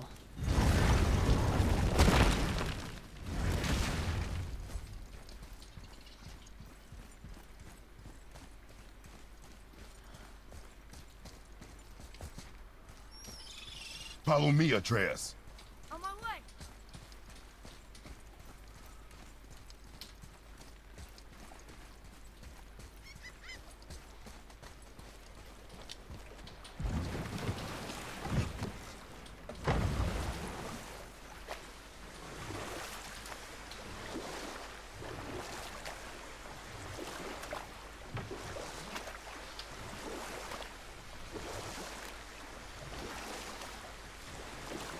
What's that down there?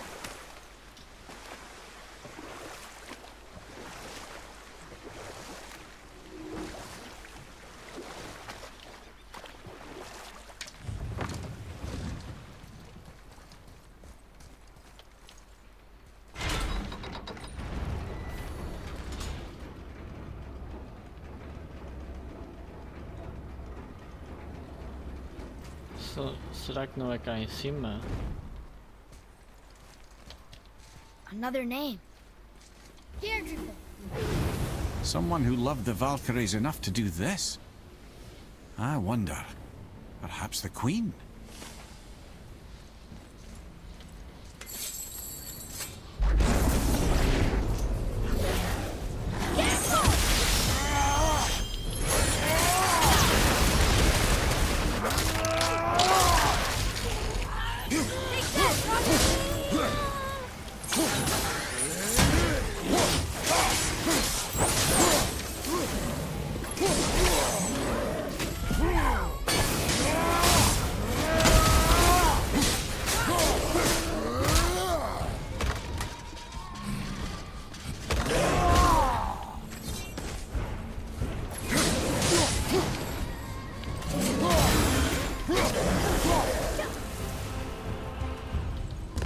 You are one vicious son of a bitch!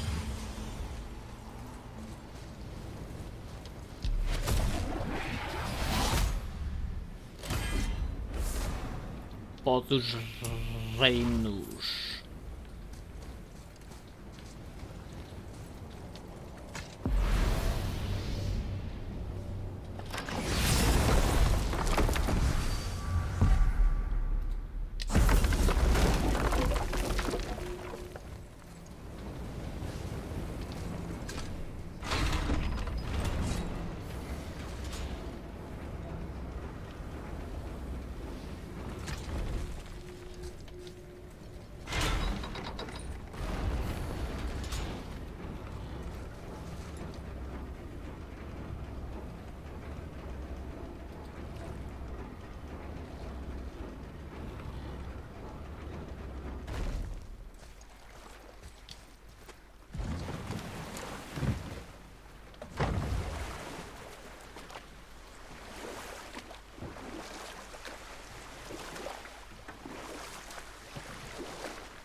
dragon, Mimir? Oh, he's no friend of mine.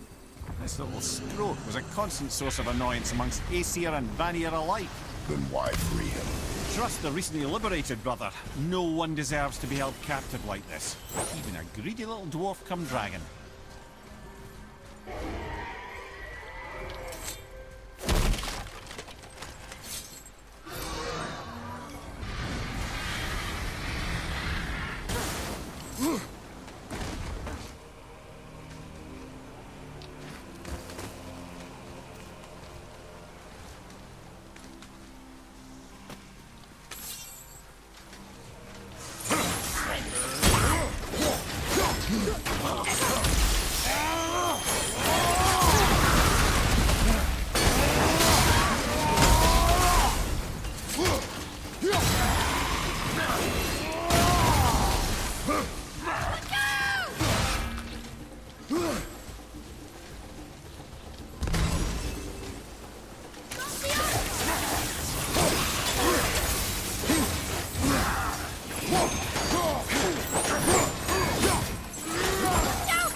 Never answered the boy's question, Head.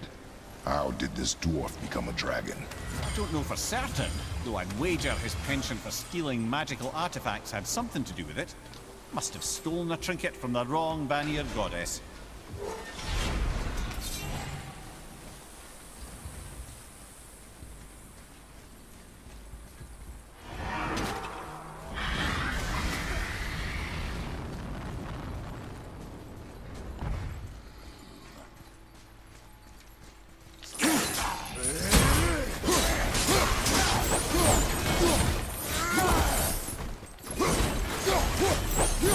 Time to set him free.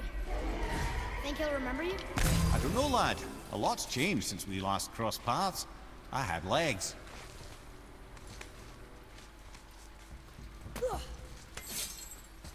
Boy. Okay. That's going in the journal.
go, you wee little bugger. Be free.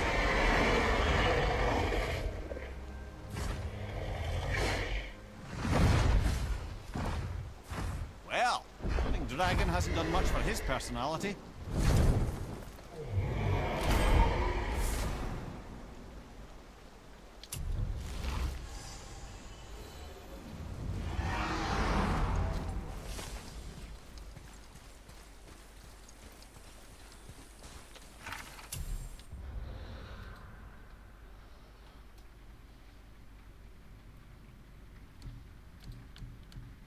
E agora? O que é que eu posso?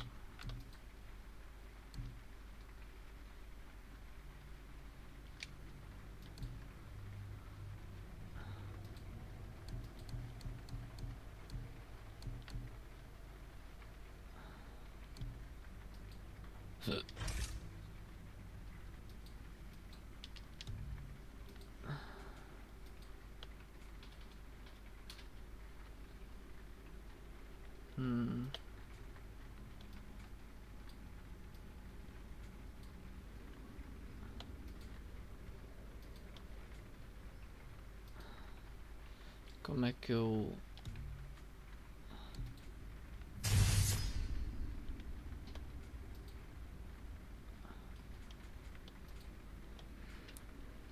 Ora, eu posso melhorar a...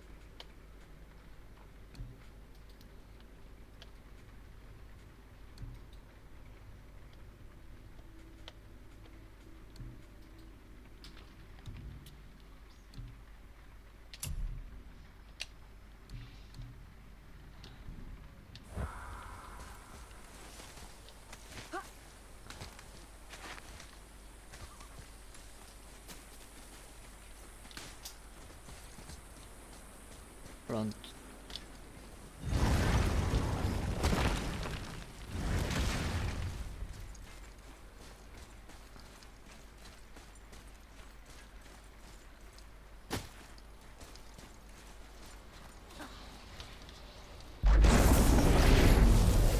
Here we go!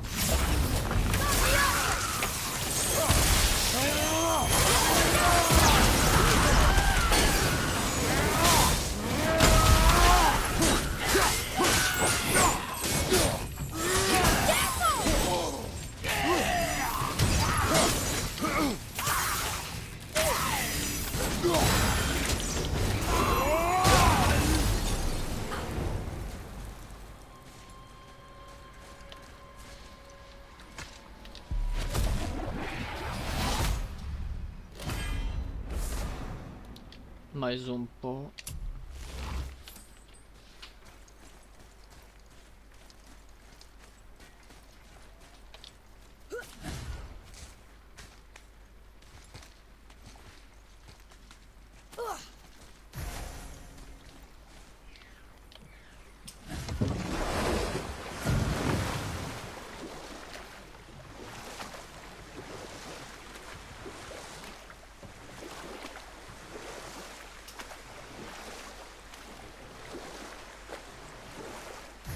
I see something down there.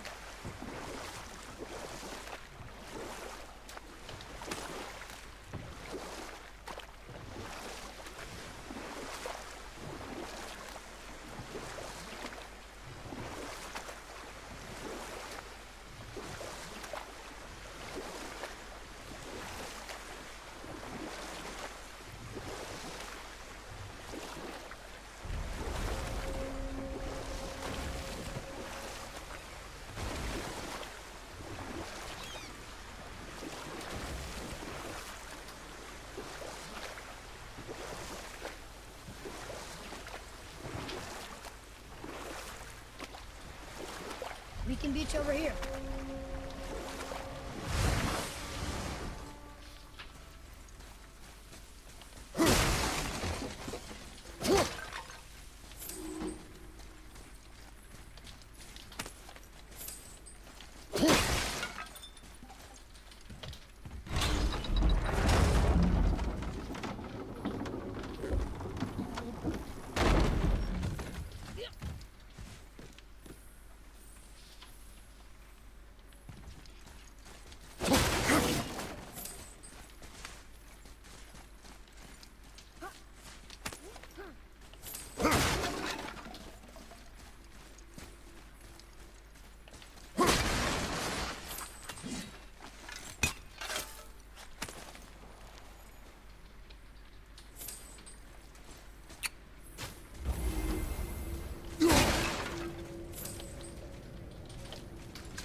Bem, agora é subir.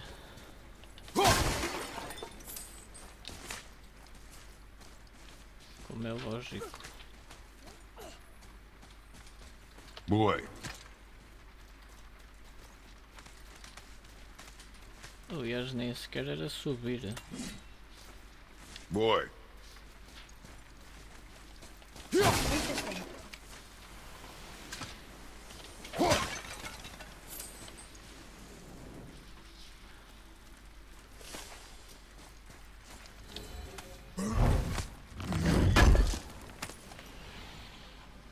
O que é que eu encontrei?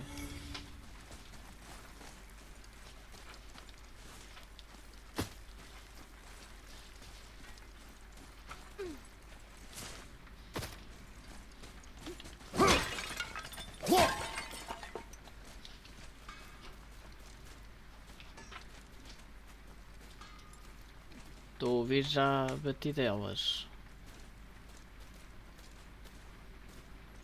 Brooke. You scare up that alchemist what needed finding?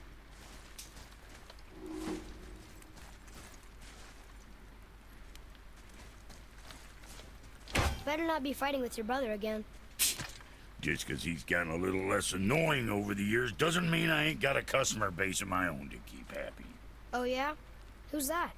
Well, you came back here, didn't you? Fair point.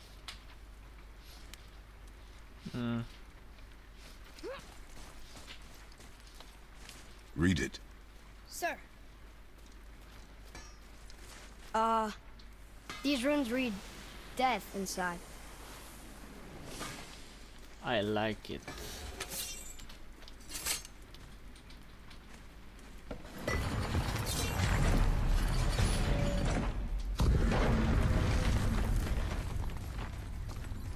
So, Brock said his friend was dwarven like him, wearing a green ring. Look if you wish. I will be gathering resources for our journey. You don't want to help him? Why not? Because I do not run errands for dwarves. Oh. Dwarven. No ring. One of his crew? Scorch marks. There, along the floor and wall. Weird. I guess we keep looking. We? I mean, I'll keep looking.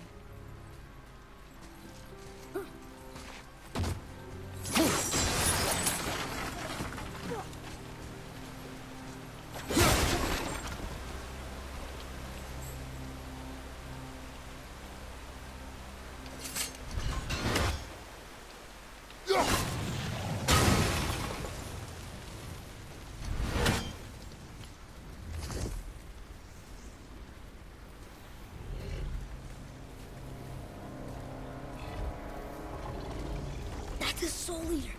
If that kills us, that's it. No Valhalla, no hell, no afterlife, ever. It does not attack. Oh. Mom made them sound more dangerous than that. Then do not drop your guard. Come.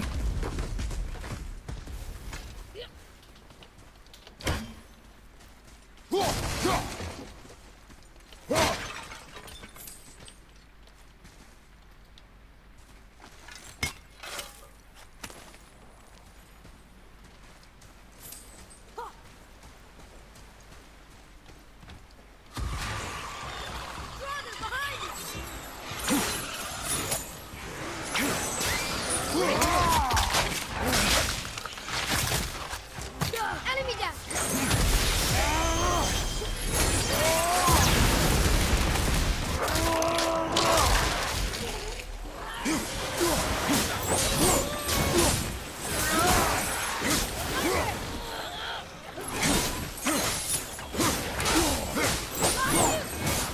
Watch your back!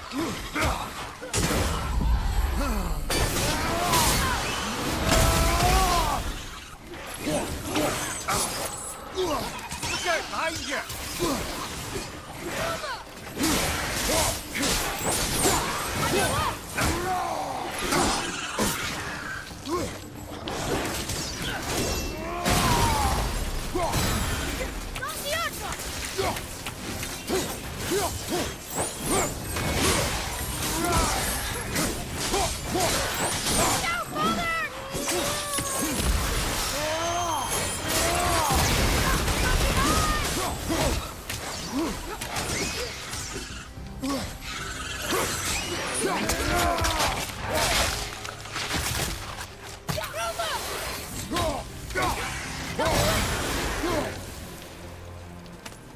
Not him.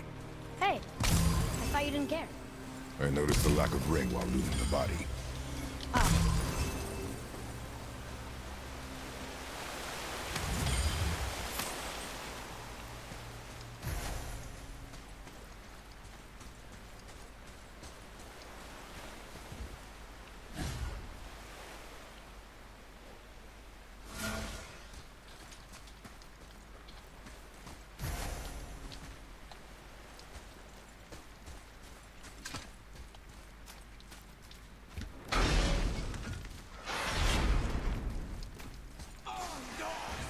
Guess we're doing this!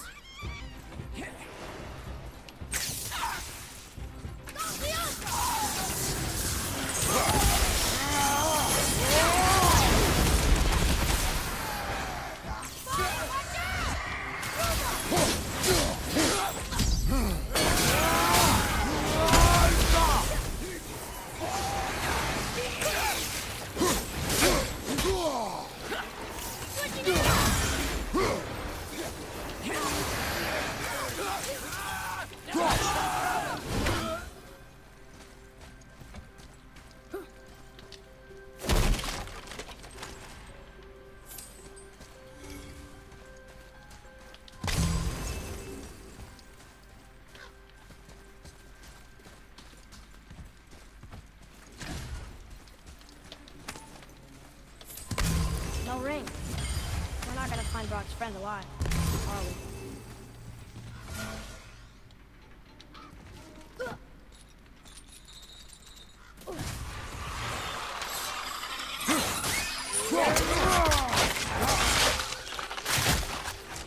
Behind you!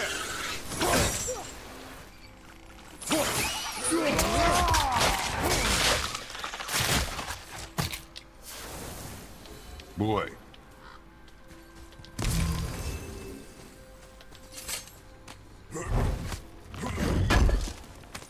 It's another one of those maps.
Here's the ring! On that severed hand! Attached to the Soul Eater. Well, we know what happened to Invari now. We can just go tell Brock. No need to fight it, right? No. You will fight it. But why? Because you are frightened of it.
Be strong, Atreus.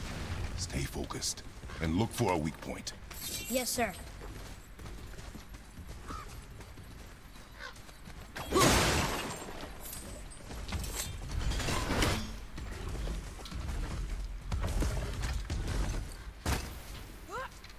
Stay quiet. Make no sudden movement.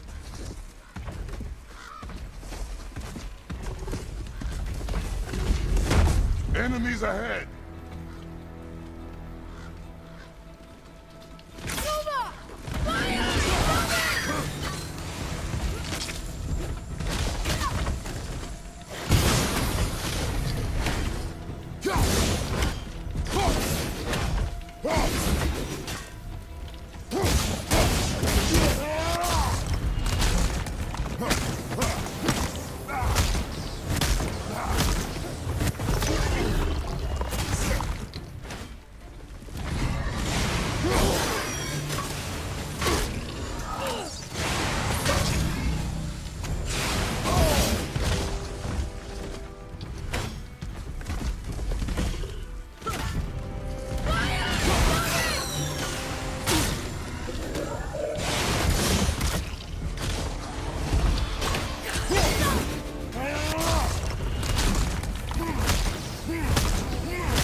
Estava quase. Be strong, Atreus. Stay focused, and look for a weak point. Yes, sir.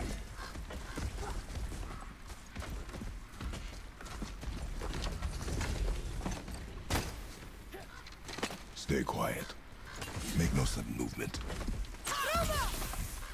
Here we go!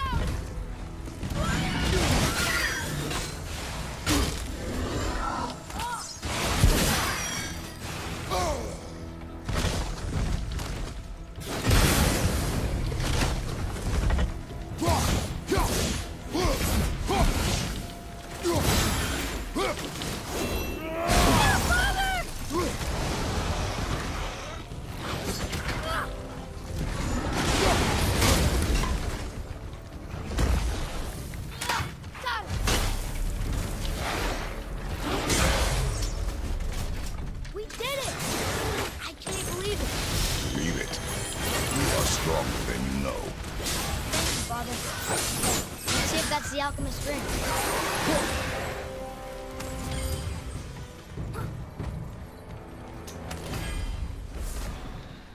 Green ring. Dwarvish inscription. The alchemist. But where's the rest of them? Ashes, most likely. The Soul Eater got him. I guess we should bring this back to Brock.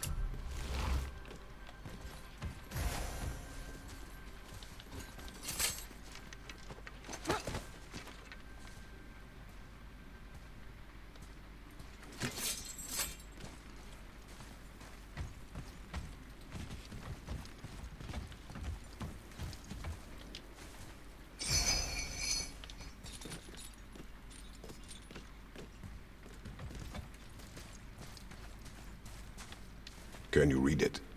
Yes, sir.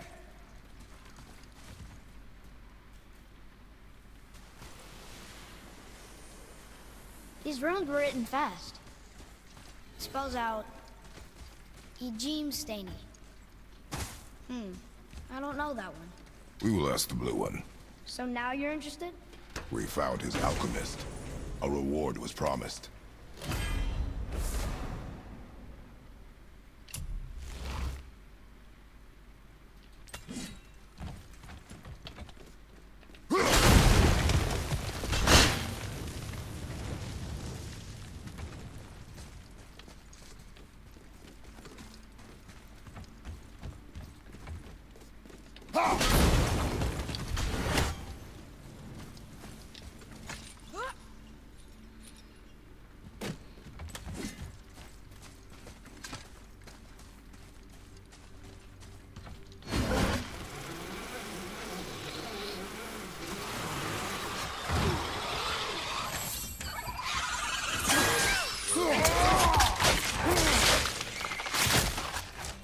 That one's down!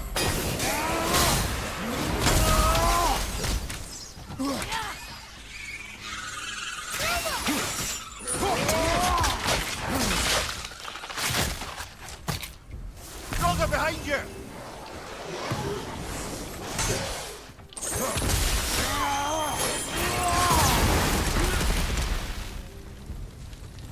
They barely touched us. True.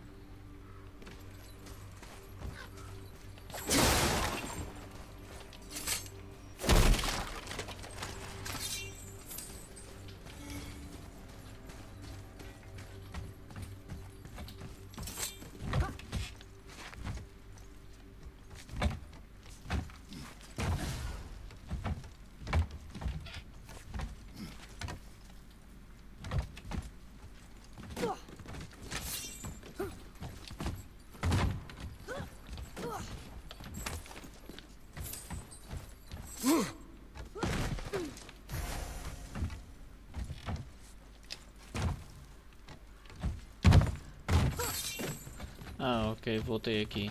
Nice.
What'd you find?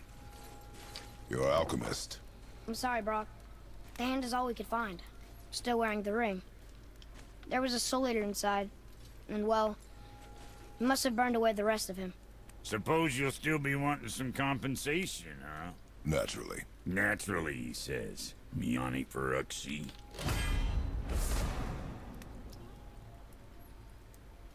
I'll take a closer look at this here ring. Maybe Andvari left a bit of magic inside before he croaked. Dwarves can do that? Sure, dwarves and magic jewels is like flies and pig lips. Supple ones. Ugh. I'm not as interested as I thought. Oh there! Got another favor to ask you two. Mas antes disso...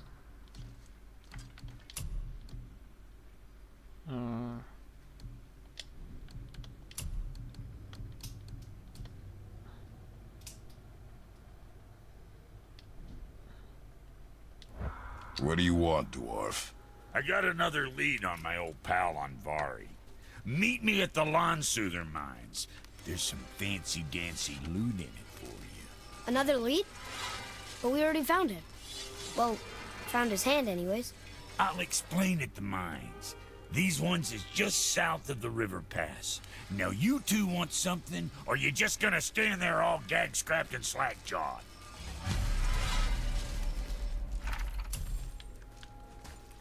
Pulled the ring off Anvari's hand at the Velander mines.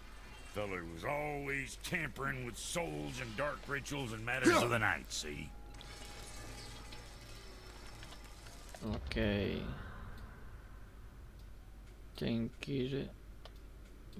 para aqui.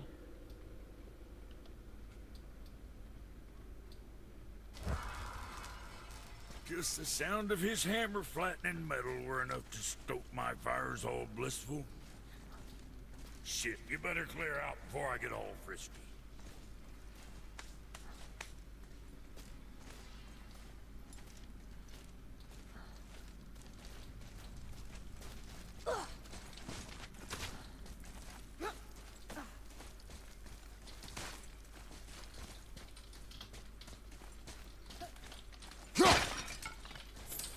Come.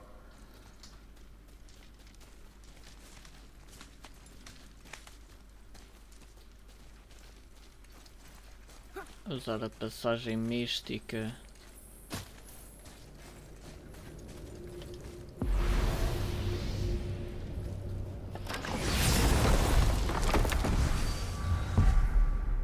Para ir para aqui. Nível inferior.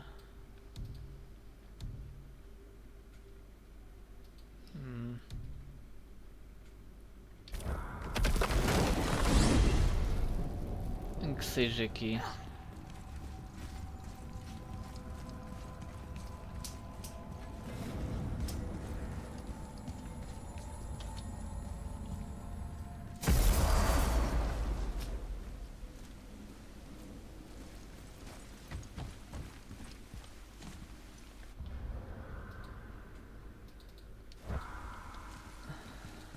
E agora tem que subir. Não, era descer.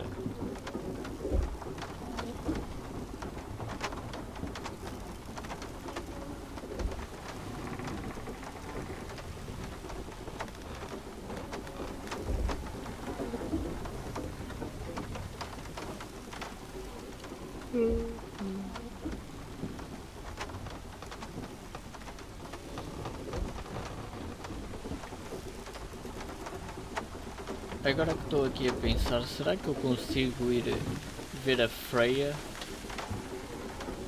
depois de eu ter morto Baldur? Is it a good idea coming back here? She's probably in there planning your demise, brother. Or bringing Baldur back to life? Like she did you, Mimir. Oh, I'm not alive, lad. I'm reanimated, sure. But make no mistake, I'm still quite dead. I'll never be what I once was. She won't want this for her son. Trust me. That's a relief. Not the part about you being dead, but, you know.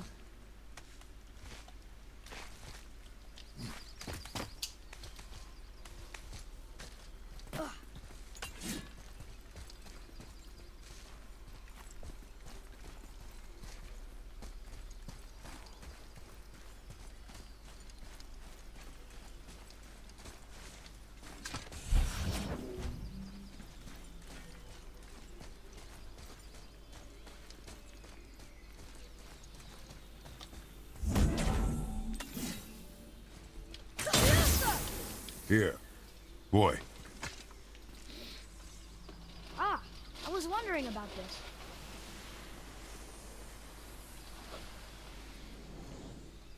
E então?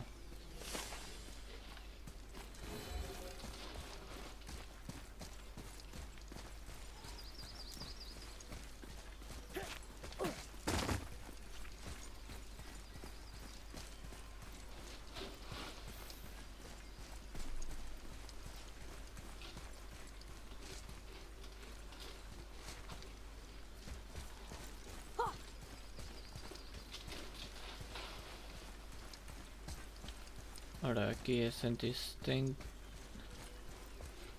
Ok, aqui está a diminuir a distância. Mas a questão é que eu acho que estou a fugir, mas...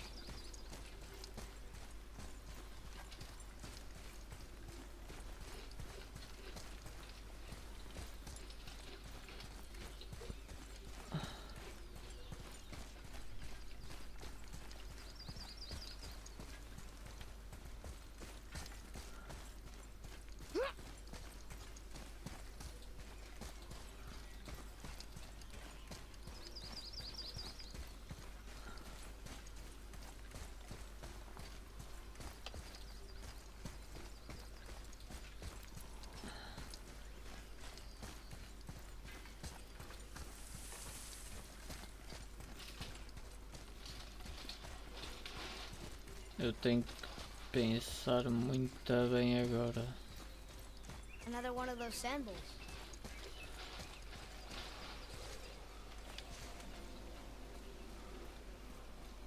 What does it say? Falcon, hawk, and turtle dove. Swim aloft in oceans above. Huh?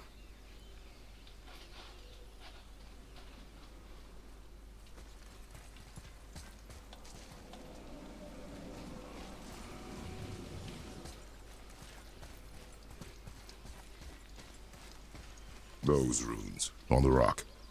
They don't spell anything. It's gibberish. Want me to read this one?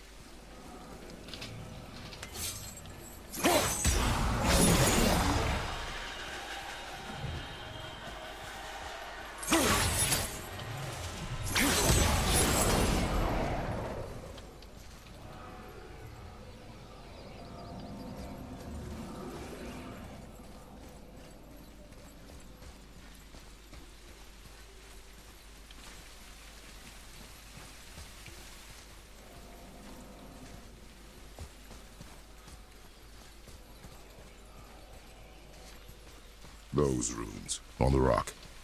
They don't spell anything. It's gibberish.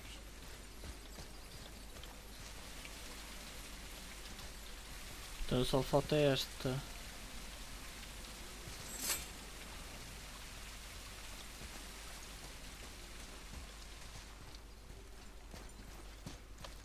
Tem aqui um R, um X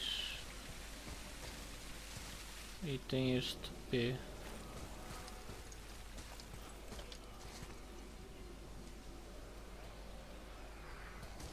I don't know what we're still doing here.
Yeah.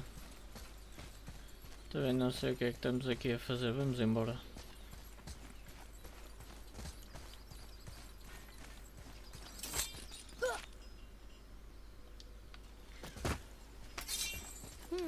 Which way? Read it. Yes, sir. Death to the Raven God, Lord of the Hang. That's talking about Odin. He's known by many names. Not all of them nice. I'm sure we'll find the answer around here somewhere.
see what's up ahead.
Não tem aqui nada.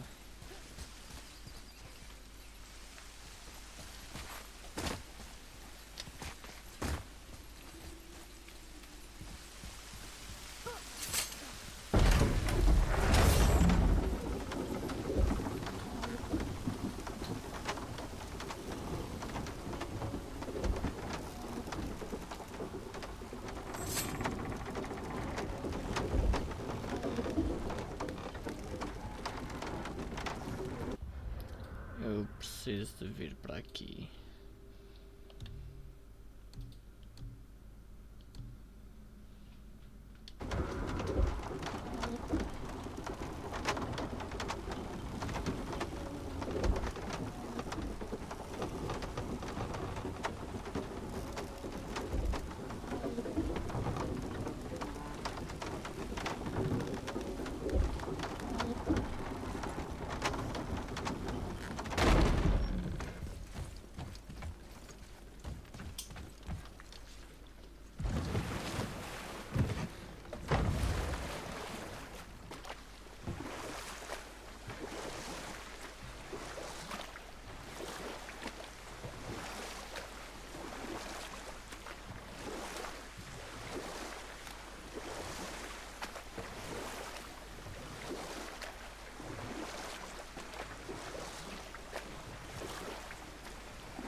I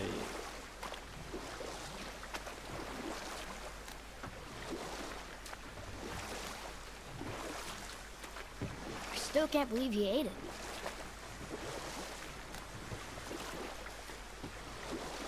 Que comeu o quê?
we dock on this beach?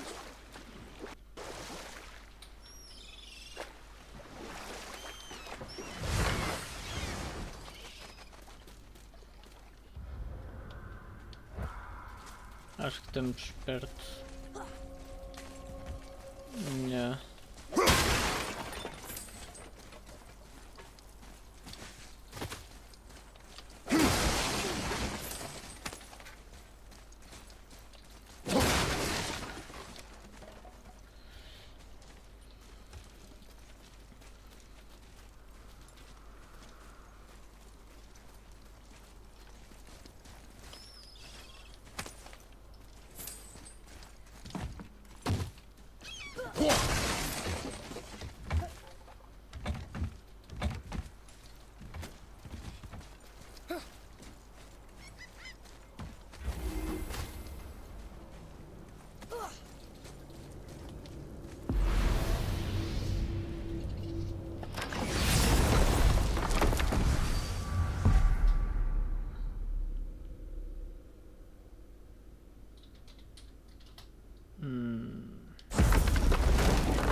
Well, look who decided to show.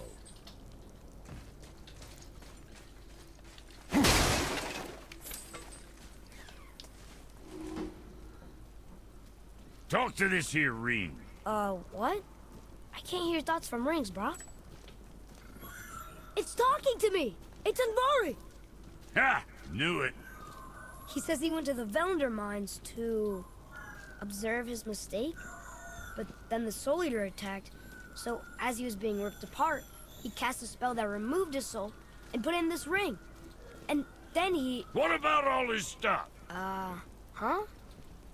Andvari had a workshop here with all sorts of posh doodads and ornatory tools, and one beaut of a hammer. You make mention of it still in there? You're upsetting him. Your point? You fellas take Andvari with you and go have a look-see. If you find his hammer, I'll whip up something real nice for you. Okay. Hey now, don't go forgetting your entry stone.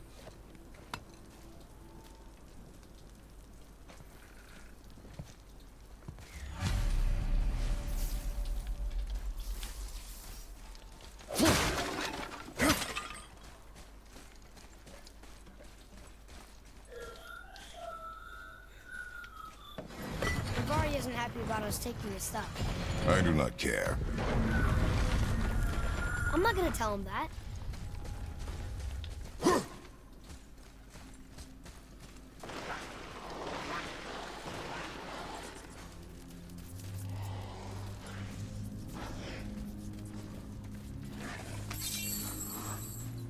Crystals up ahead.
Our enemies are strong.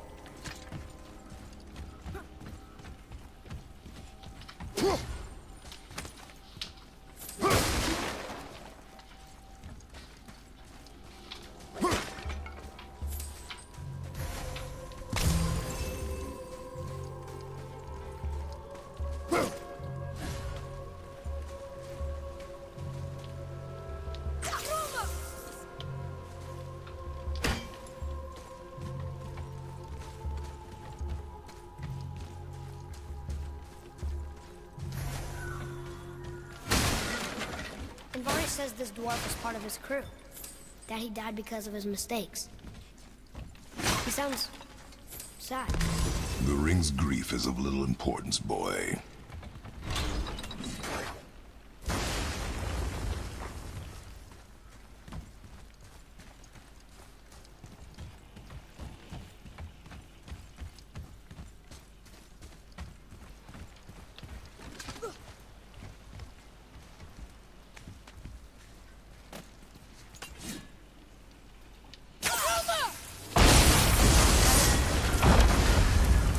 Oh, he did not like that.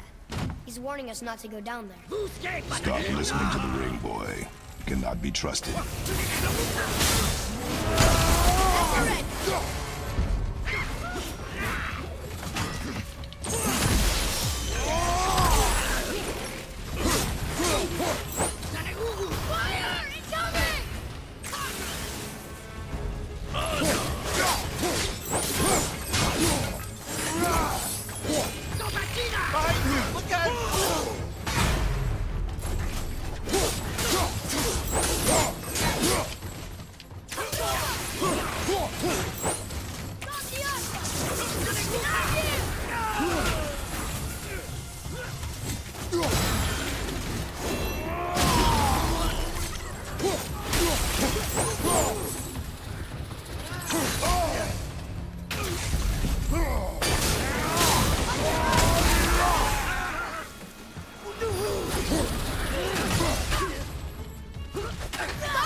Be ready!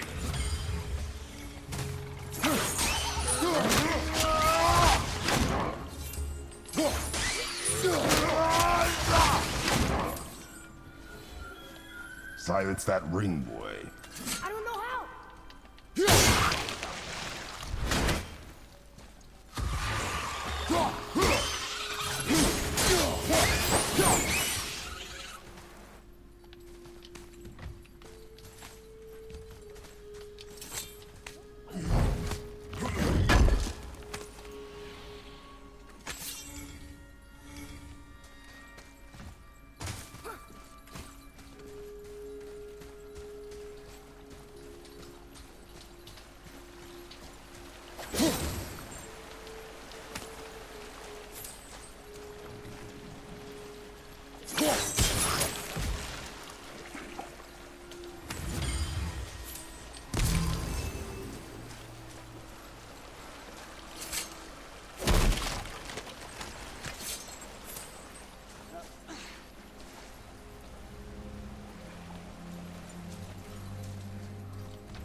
Look here.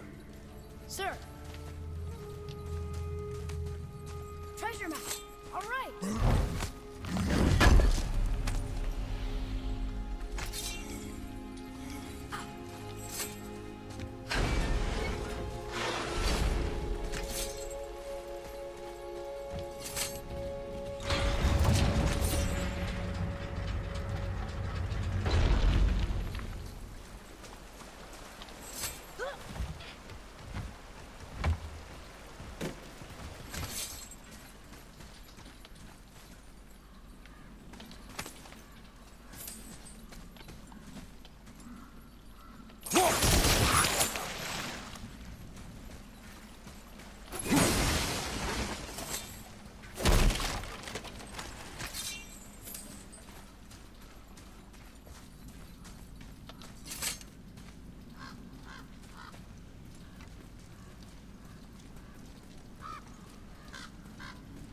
Soul Eater. And a traveler. Guard up.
That was harder than usual, right?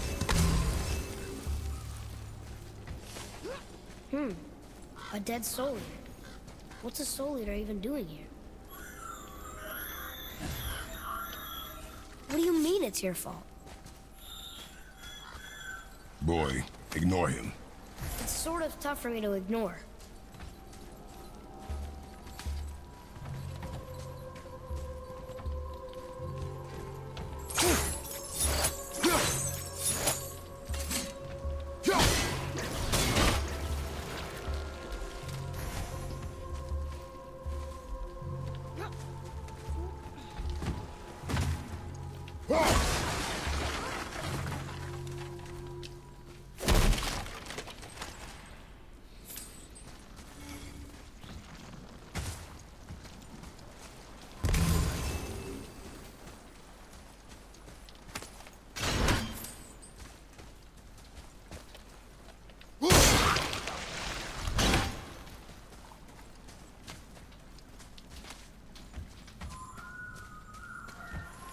He says this chest will trigger a bunch of traps.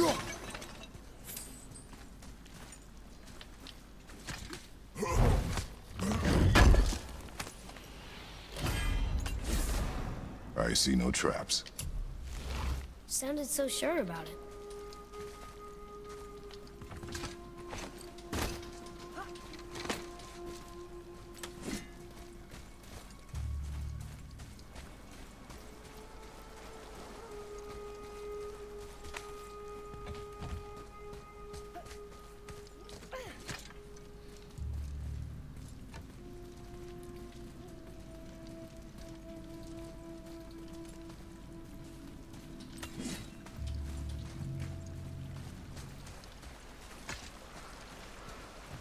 Atreus, to me.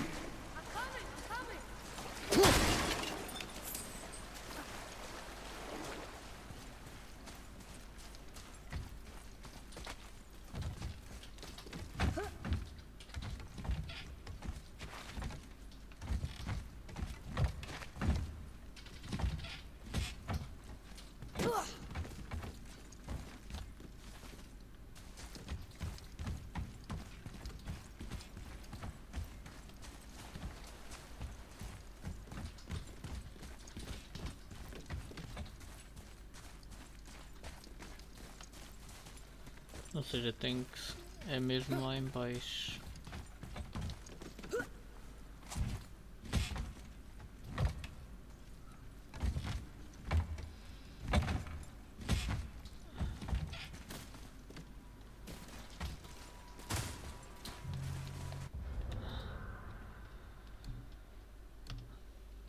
Procurar o martelo.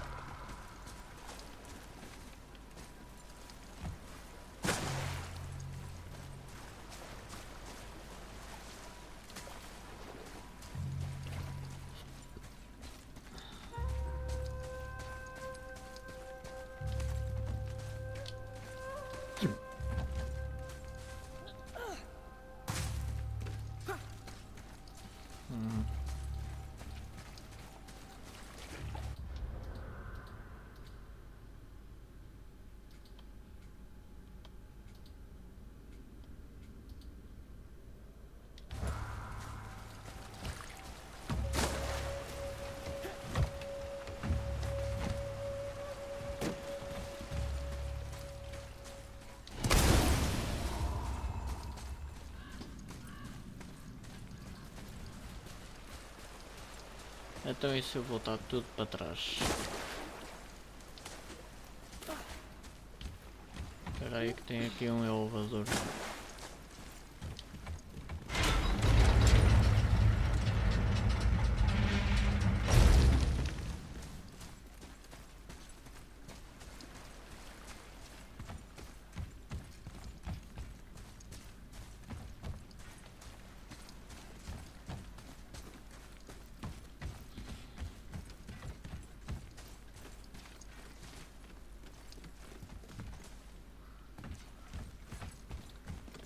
De certeza absoluta que tem a ver com o vir para aqui.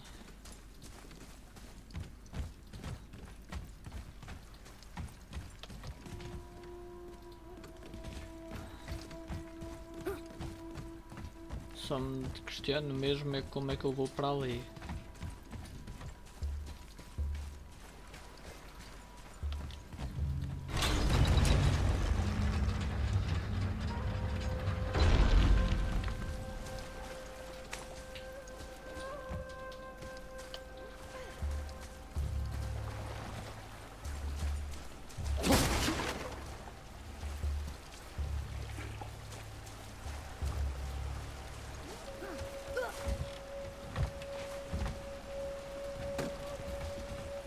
Lá atrás será. Pensar um bocado.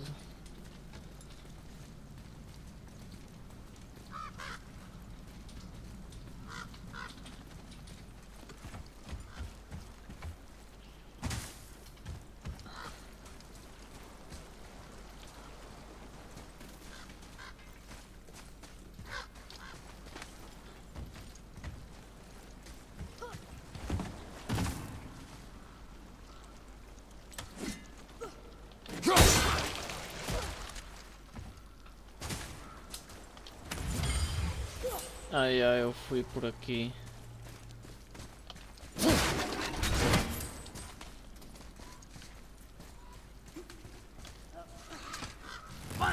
Ready yourself, boy.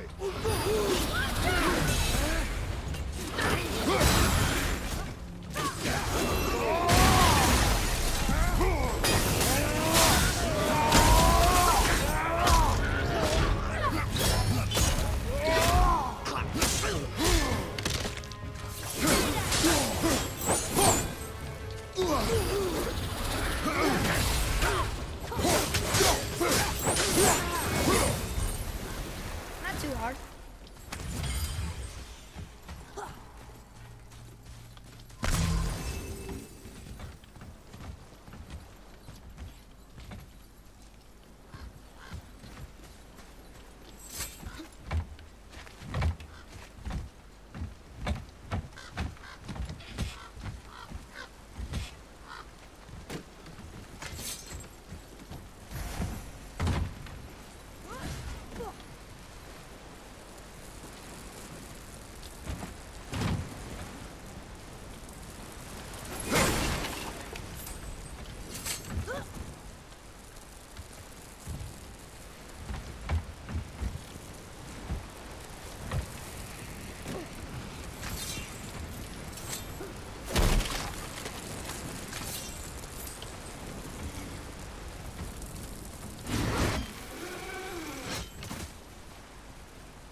Vari says his workshop is up there.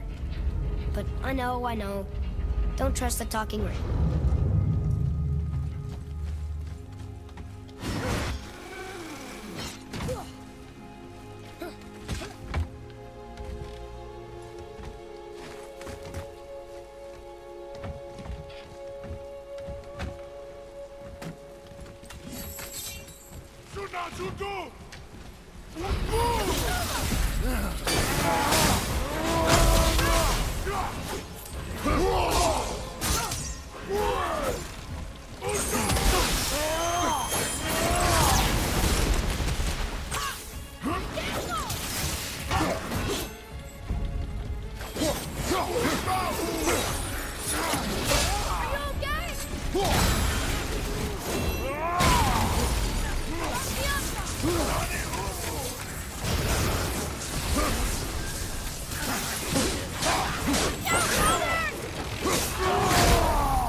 Okay, brother. I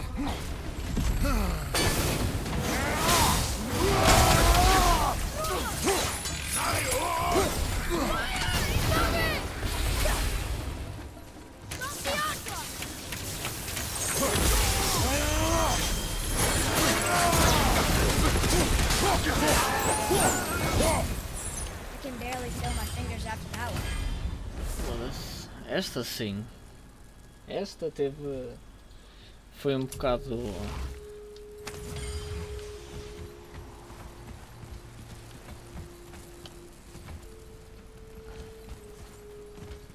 Será que eu tenho vida por aqui?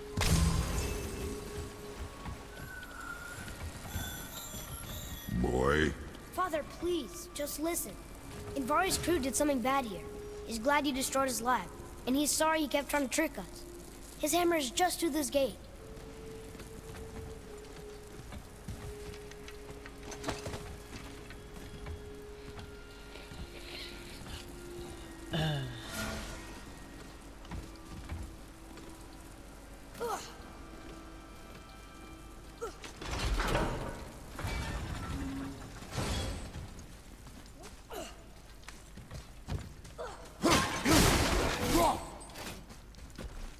Boy, over here. Yes, sir. Wonder who wrote this.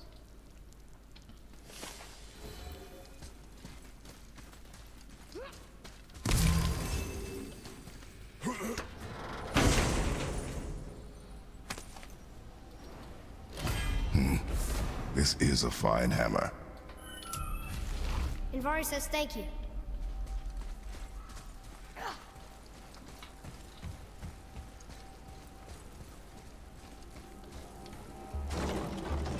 Can we keep him?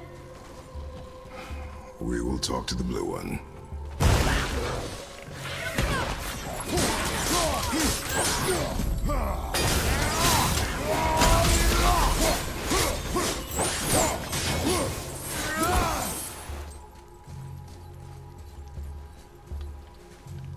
Não, não tem mais nenhum bicho.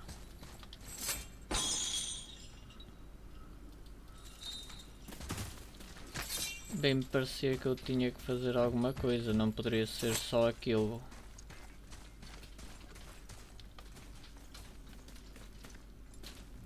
Mas eu dito, ainda bem que eu decidi voltar para trás.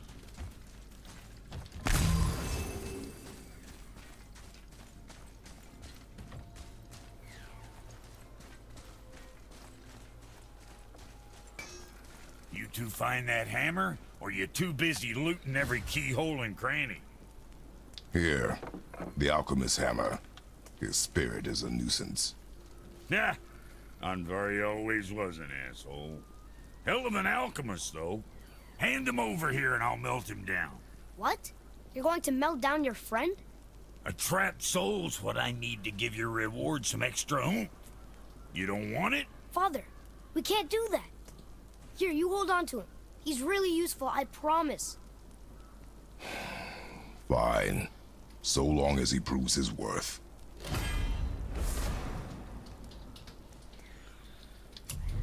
Kid's a bit of a softy, huh? Well, he'll grow out of it. My brother and me got a new project. Come see us at the temple if it so please you.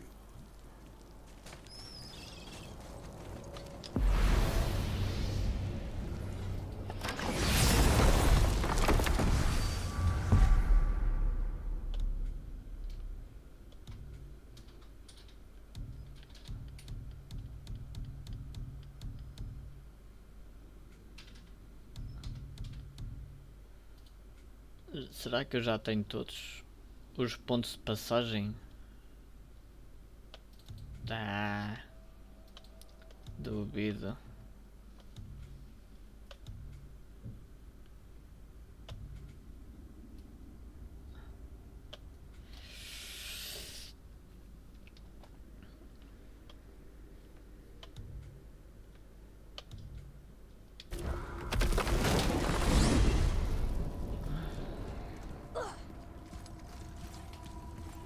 Mimir, tens alguma história maravilhosa?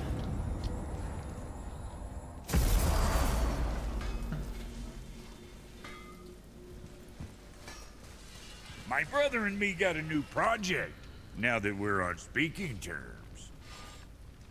What do you want? With the whetstone and hammer you've retrieved for us, Brok and I can construct the Dvegrathikar, dwarven armor of legend. We just need 3 more mythical ingredients before we set to hammering. Which are? Dunno. Armor's pure legend, and the details is fuzzier than a wolver's butthole. You expect us to find parts from a legend? Oh, Motsognir the Dwarf King found 2 of them. Everyone knows that. But when he went looking for the 3rd... Poof! He vanished. Maybe he'll find some clues at his stronghold in Konunsgard. And looky here. A Konunsgard entry stone. It's got your name on it. How fucking strange. Okay. The stronghold's northwest of here, behind the Svartalfheim Realm Tower. Large stone structure, creepy atmosphere. You'll know it when you see it. Uldra Brothers, back in action again. Oh, I can't wait to get started.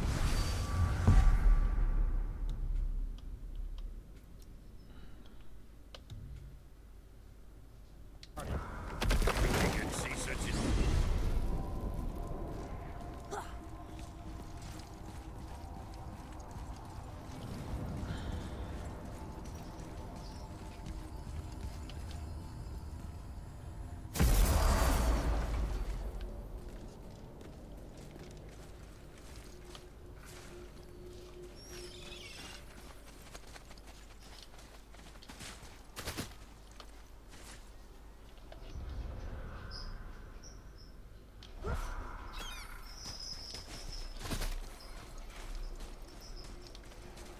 I'm glad Brok and Sindri were able to work out their differences.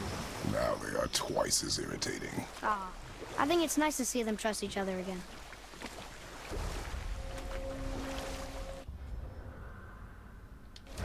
Alto, não é para aqui.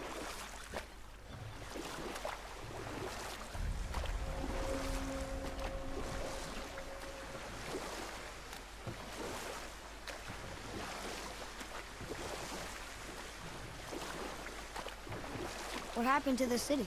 I'm not entirely sure, lad. It was abandoned long before Jormungandr came to town and flooded the place. I wonder what it was like to live here.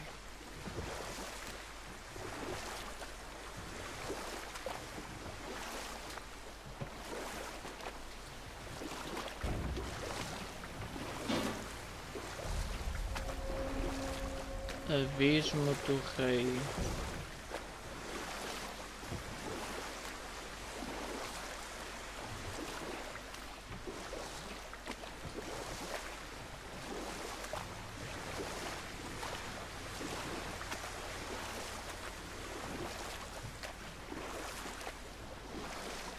Should we dock on this beach?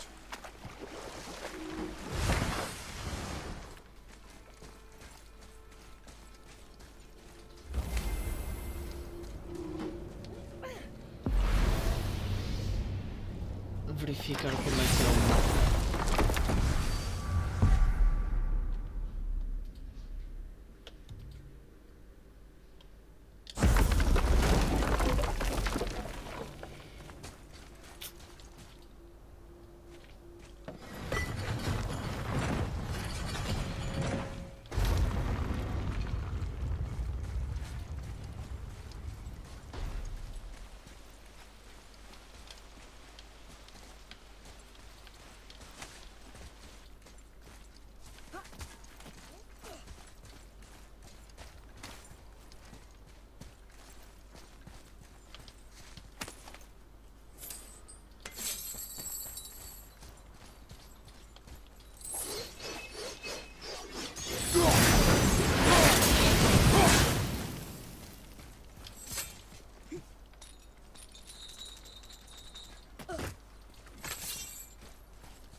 Atreus, to me.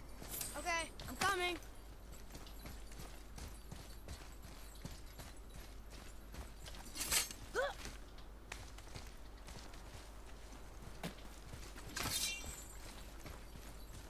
Boy. Yes, sir.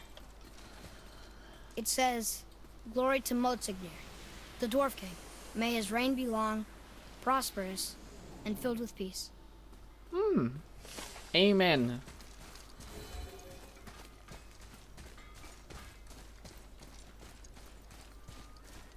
Greetings, and welcome to Conan's Guard. I just want to make sure you're good and prepared before heading in any further. There's all manner of nastiness left over from the Mad Dwarf King's foul practices. What kind of practices?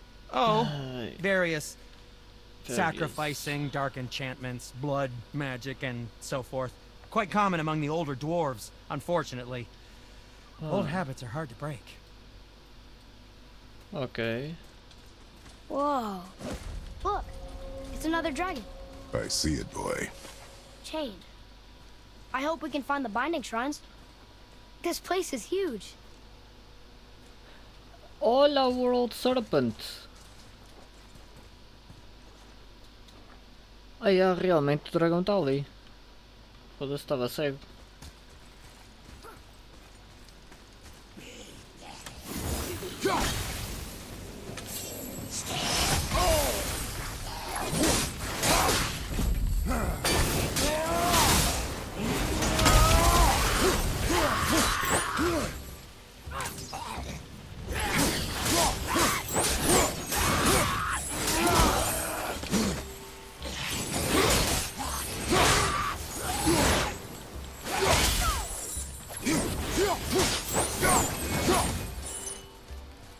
Glad I'm on your side.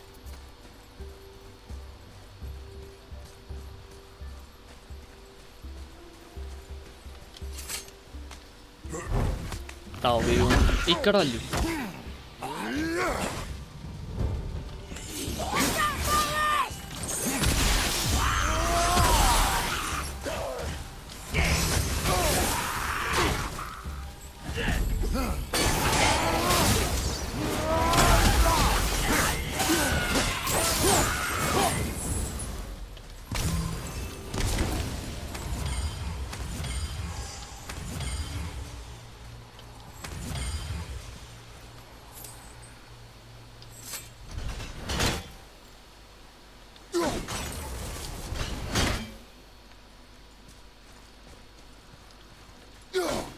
Foda-se, falhando.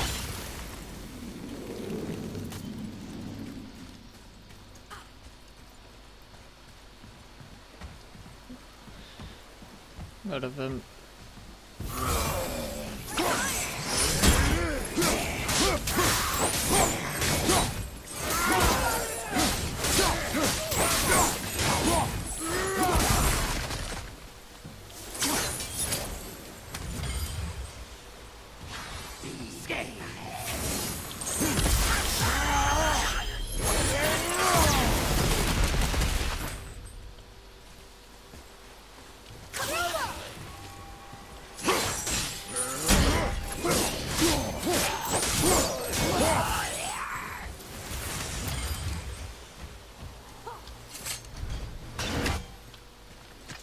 If the Dwarf King captured more than one dragon, he must have needed them to create this legendary armor.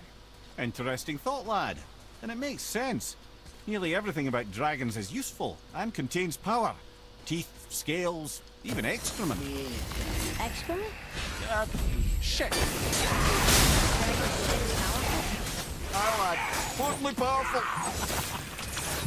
The head is having fun with you. Oh, I knew that.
That's an impressive front door. These materials must be pretty special to make a legendary armor. This legendary armor better be worth the trouble. But if Brock and Sindri make it together, I'm sure it's worth the effort. Don't you trust them at least? I trust you, Atreus. I do not trust the legend. Oh.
Aliás, eu depois exploro para este lado.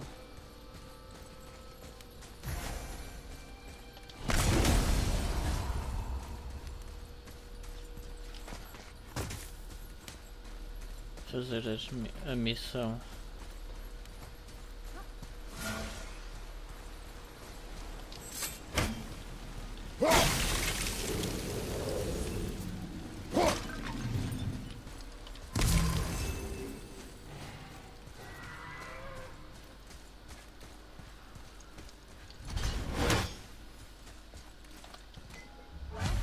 That's one entry stone.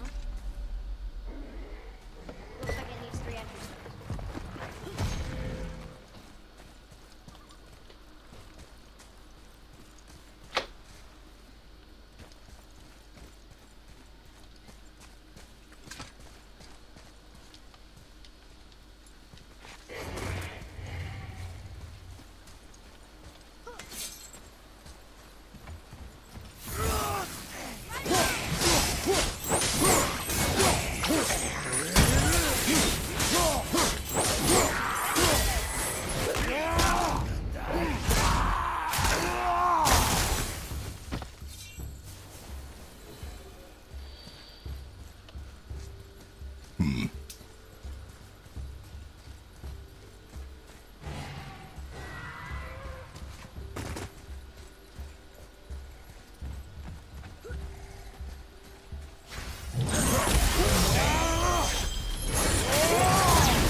Ok, tenho vida máxima.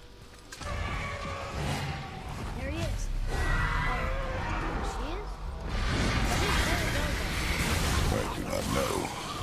There are a few ways to find out, but they're rather messy. I guess it doesn't matter.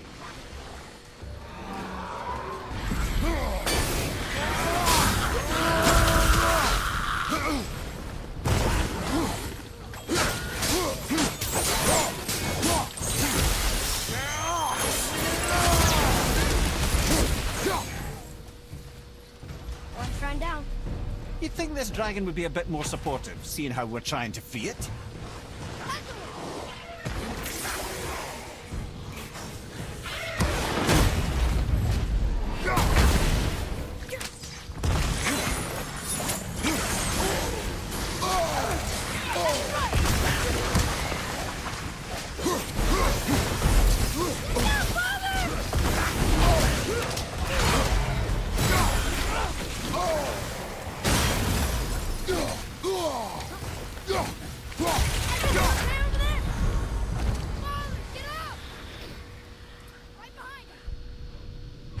Filha da puta do dragão.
Foda-se.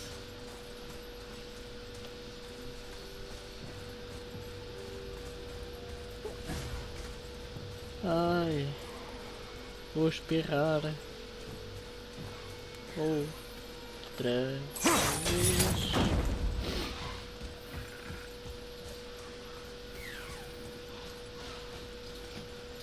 Boy, over here.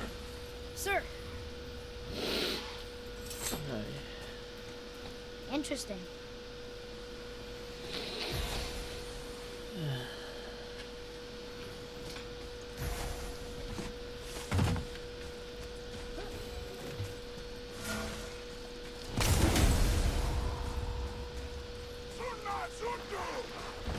Be ready.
Como é que eu morri?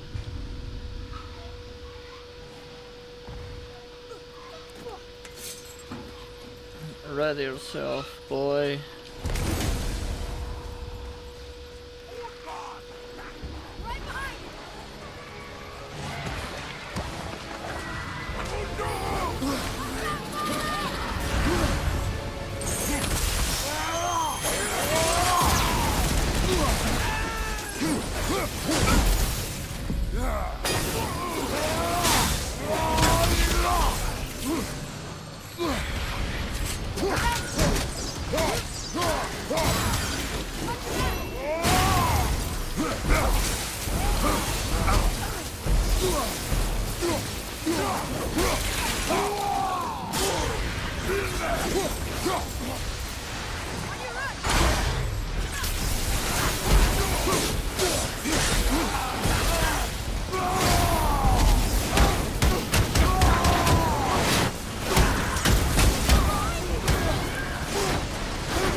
Focus on the battle.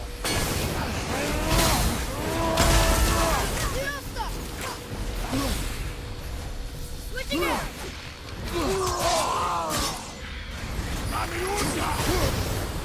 Everything's okay back there?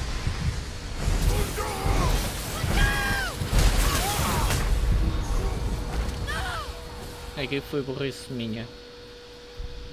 É, eu admito. Foi muita burrice minha.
So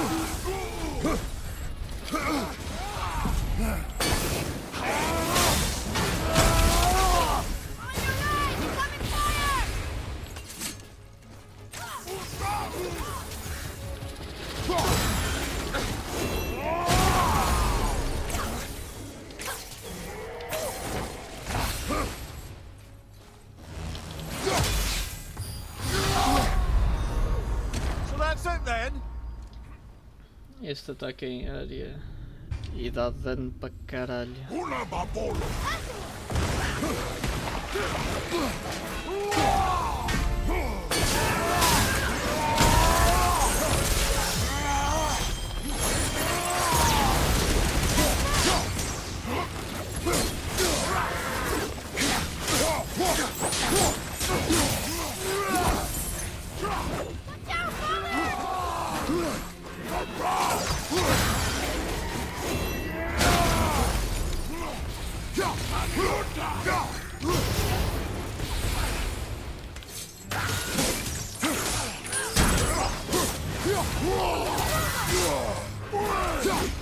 Tell me when!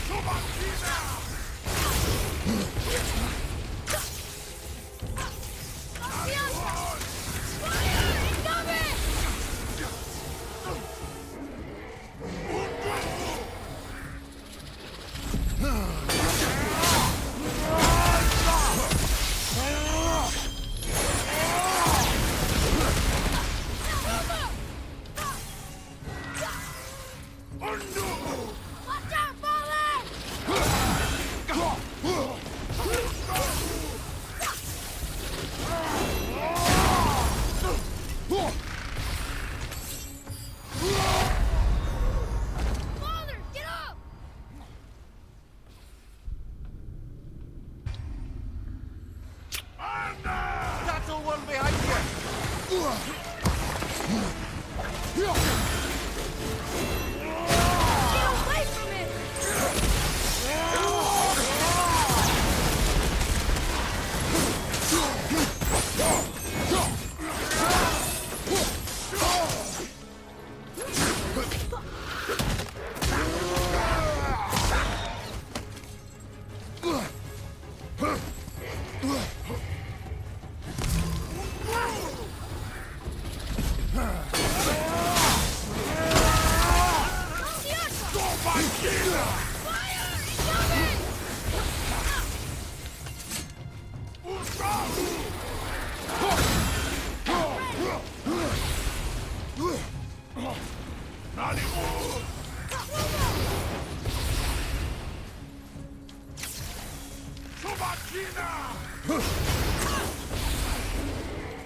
That was difficult.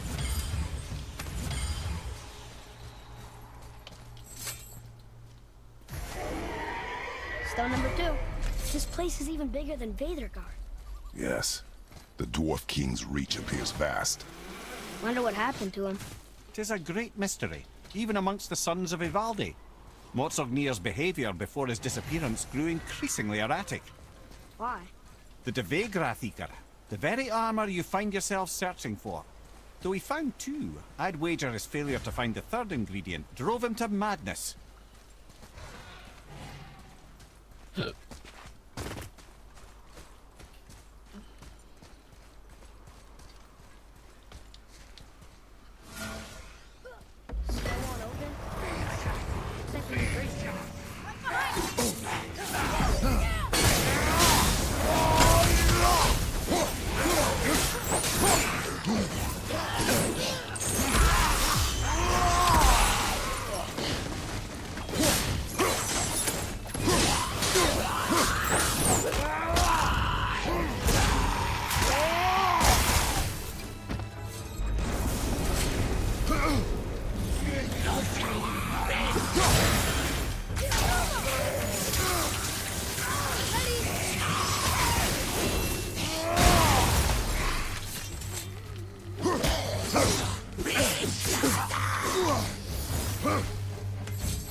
are strong here.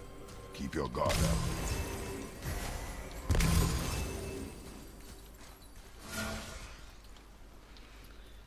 A sério que eu fiz um objetivo chamado uma tarefa que é espanca...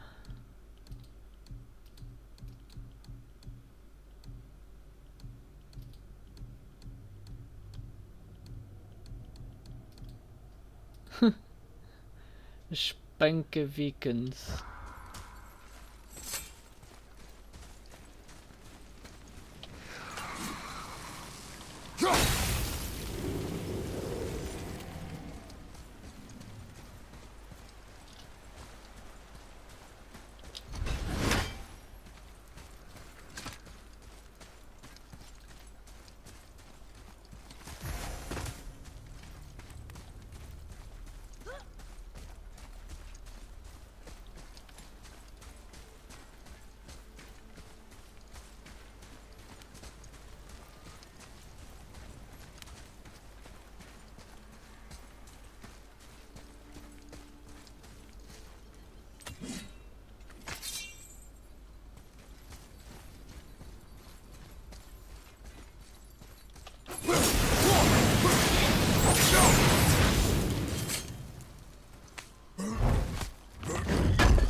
Se não lhe tocar, ele também não me ataca.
Fuck it.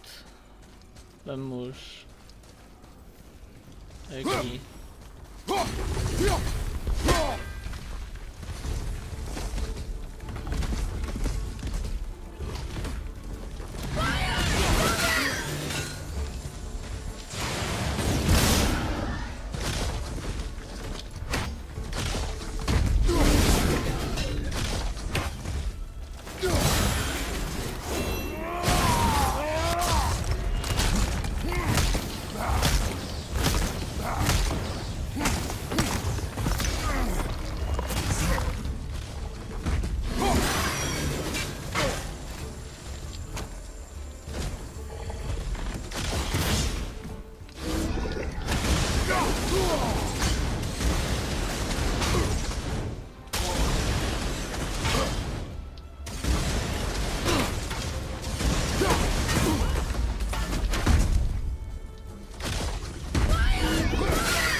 Impressive!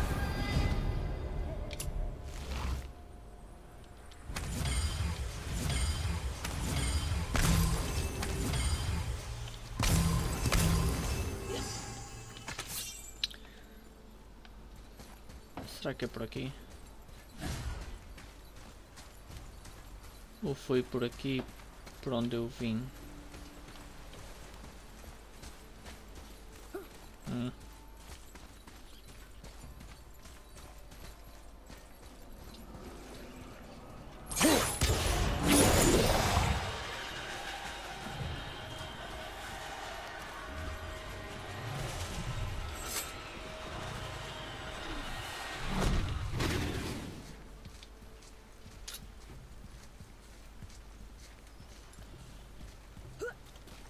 Eu questiono-me como é que eu tenho que fazer esta merda. Porque eu já percebi que eu tenho de ir para ali.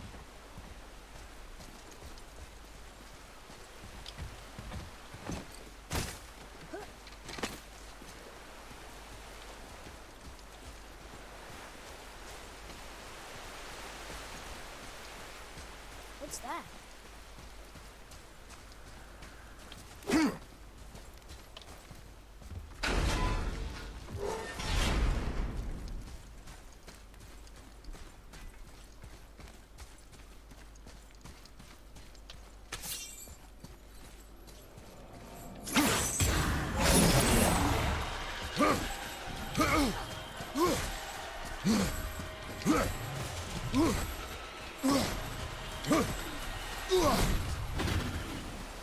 Mano, é demasiado longe.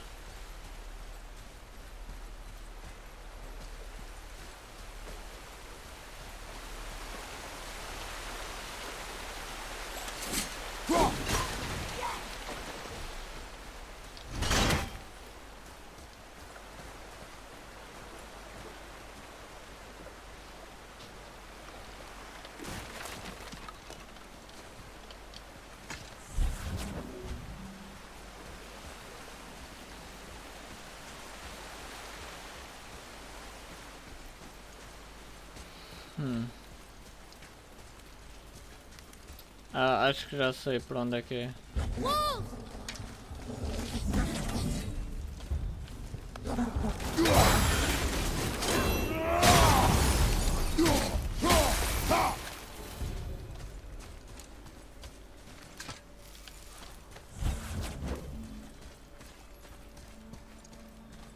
Eu acho que deve ter ali um... Porque a única coisa que faz sentido é ter aqui neste sítio uma cena para pousar este cubo.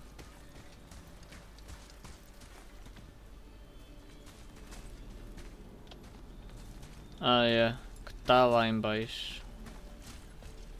Boa.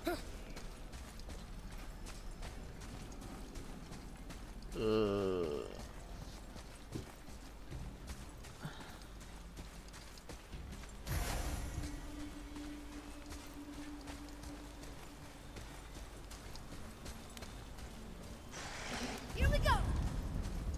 Clover!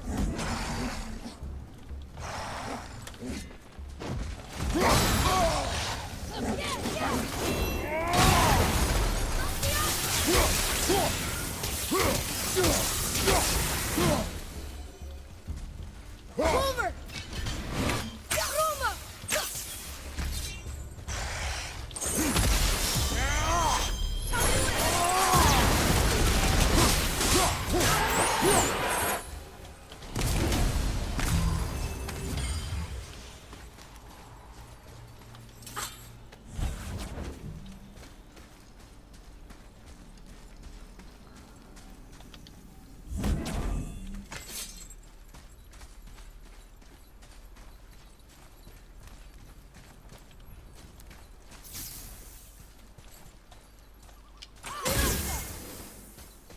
Yeah. Agora sim.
Why did the Dwarf King want this armor so badly?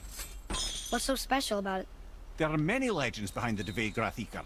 A suspicious amount of legends, which makes confirming anything about this particular armor difficult. But the one constant among them is the ability of the armor to offer ultimate protection. A useful attribute for an unpopular king, you see. Yet this plagued land is all that remains of him. This is why you do not trust legends, boy.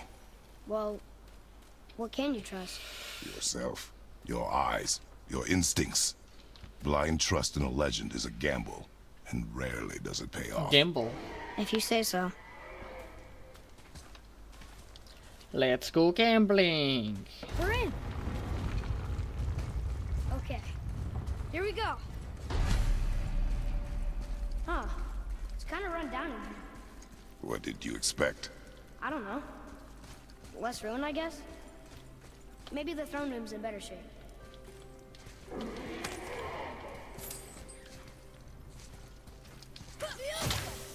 Look here. Another. Starkather. Wow. That's a lot of arms. That's fair to say. 6, 7, 8? Could he shoot 4 bows at once? More of a swordsman. He did only have the 2 eyes. Looks like Thor cut him down to size. It's what he does.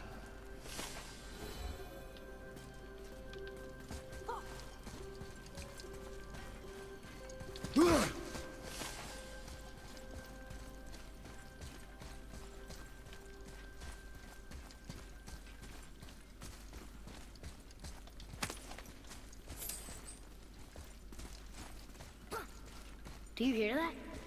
No. What do you hear, boy? Crying. And screams. Large crowd of people. Just old spirits, I suppose. Leftover victims of the Mad Dwarf's reign. Still, that's rather ominous. Deixa eu ver o que é que eu tenho para aqui. Ora, aqui no meio não tenho nada, mas eu tenho para aqui.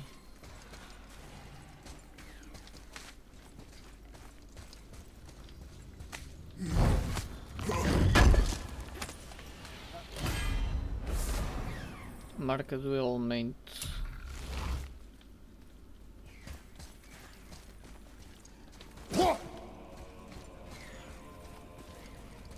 Agora sim podemos continuar.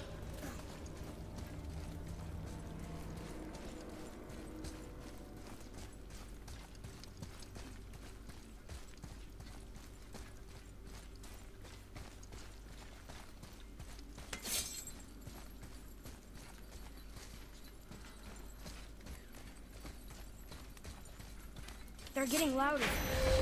They sound almost like... Helllock! No!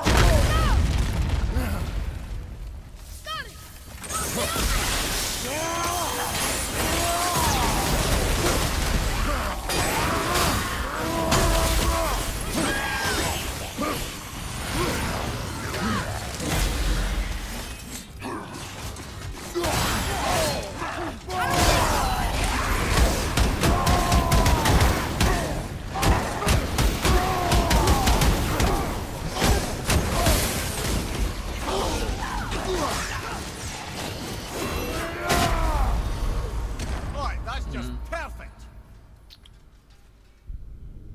Aqui foi erro meu. Porque eu poderia ter simplesmente protegido. They're getting louder. They sound almost like... Helllock! Changing arrows! Not the other!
lot of Hellwalkers.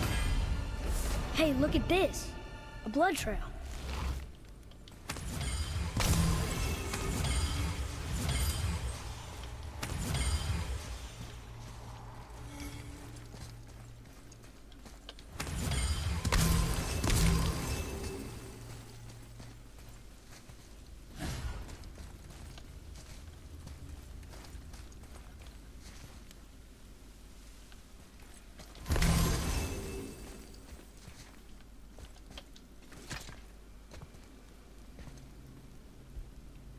There's a passage behind this throne.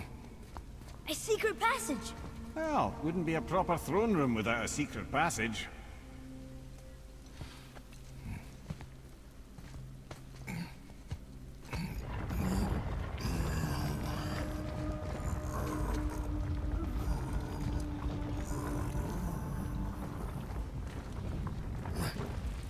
Ei, sangue pra caralho. Maldsignir.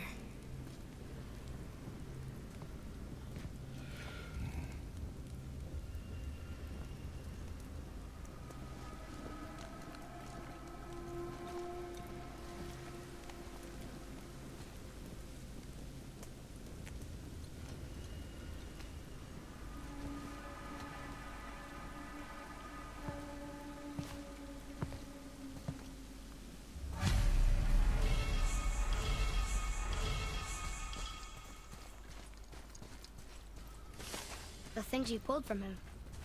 Those must be the 3 mythical ingredients Brock was talking about. I can say with utmost certainty that I've never laid eye on a stranger set of objects in my life. How are Brock and Sindri supposed to build with... whatever they are? Don't count the dwarves out, lad. They're right pricks, but they're resourceful. They once made an unbreakable chain out of little more than a cat's footstep and bird spit. That doesn't even make sense. Well, that's the legend. If you wanted sense, you shouldn't be talking to a severed head.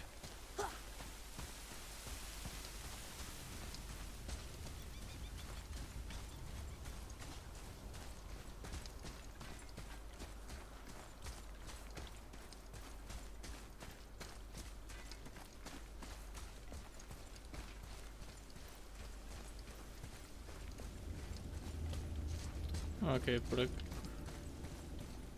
Mas tem aqui. Here. Boy. Yes, sir. Ainda bem que eu voltei para trás. A treasure map. Huh. Interesting. I may want to write that down.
Ah, é ali.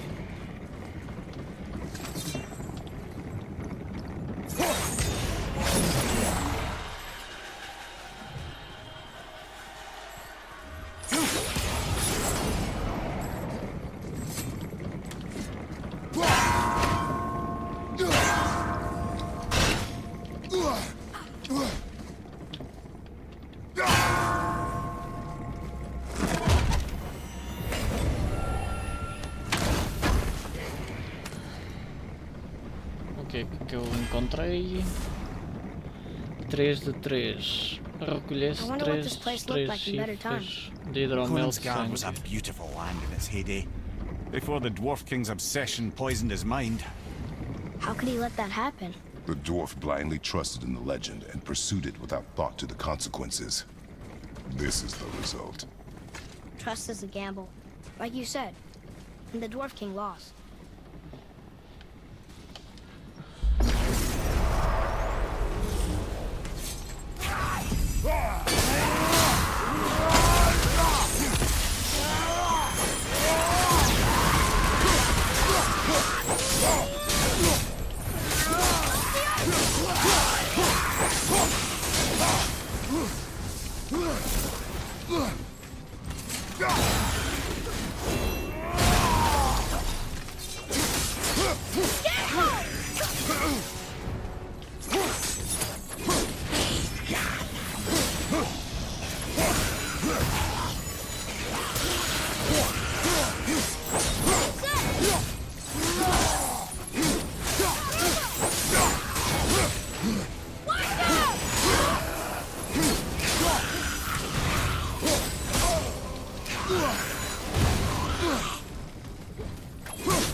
We are done here.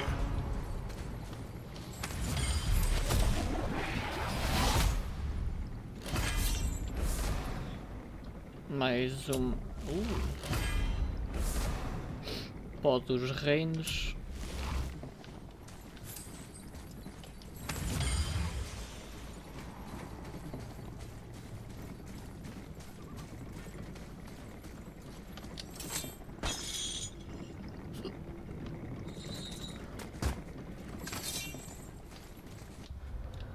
Será que eu tenho...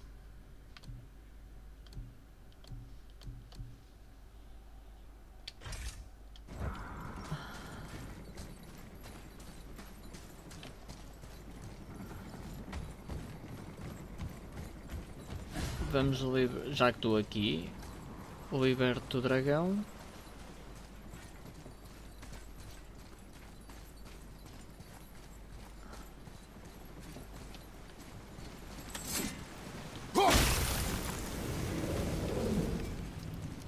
E assim, neste episódio faço 2 missões. Atreus, follow me.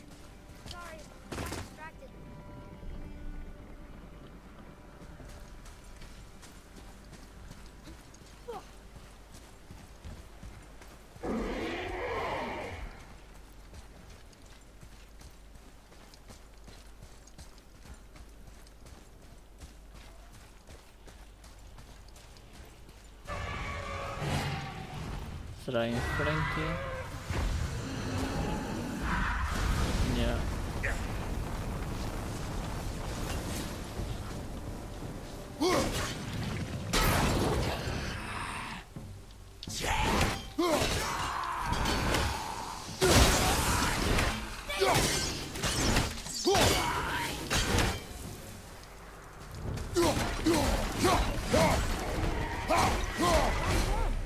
Let's go free him.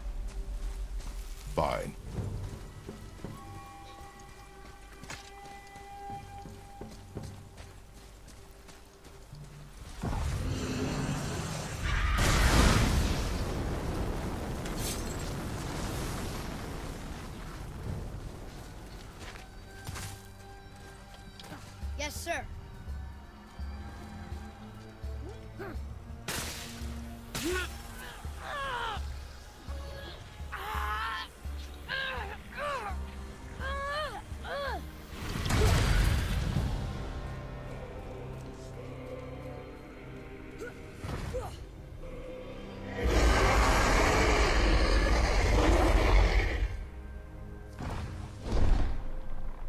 Look out there! Esquema dos Poderosos. Item lendário encantamento. Quando a saúde de Kratos baixa para um nível crítico, concede uma grande probabilidade de ativar a bonificação que dá um aumento de força e de saúde.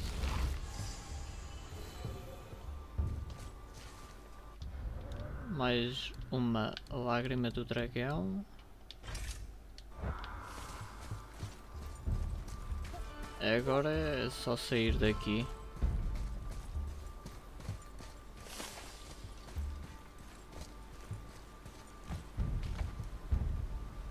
Que agora fodemos.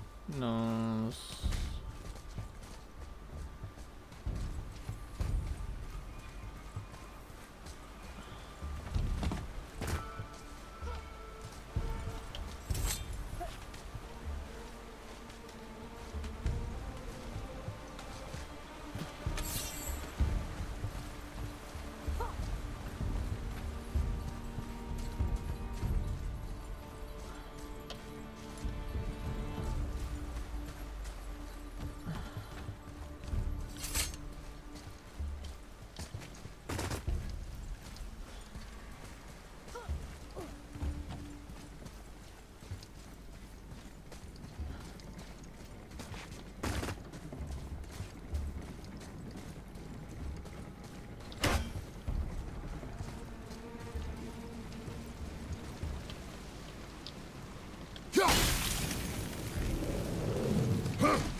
Espera aí, o objetivo é mesmo o quê?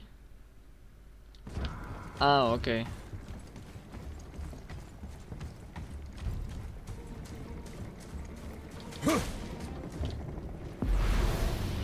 Tenho que ir à oficina deles.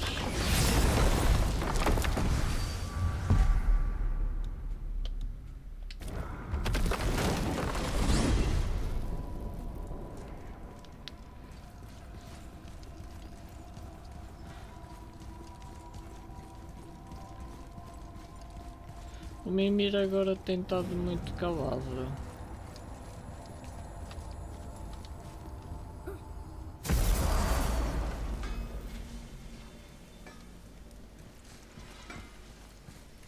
You boys look right beaming.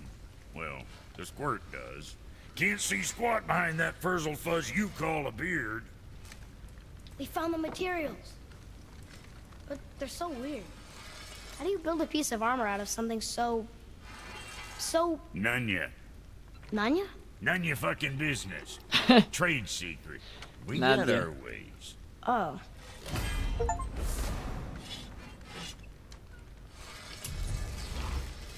Ok, mais... So how was your trip to Jotunheim? Will you give them a little privacy? The kid just found out he's a giant. He doesn't need you interrogating. Brock, you knew?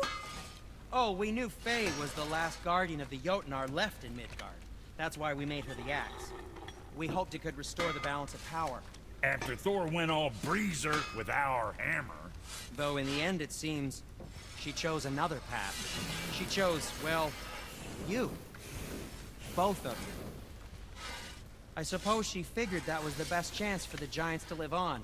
And now, I suppose, that's up to you.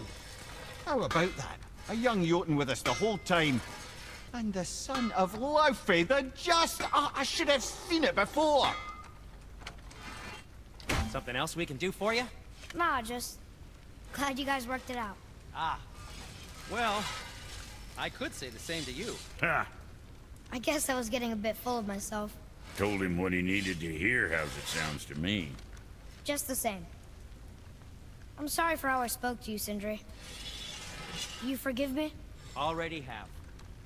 Like you said, it all worked out. Now, let us get back to work before I get sentimental.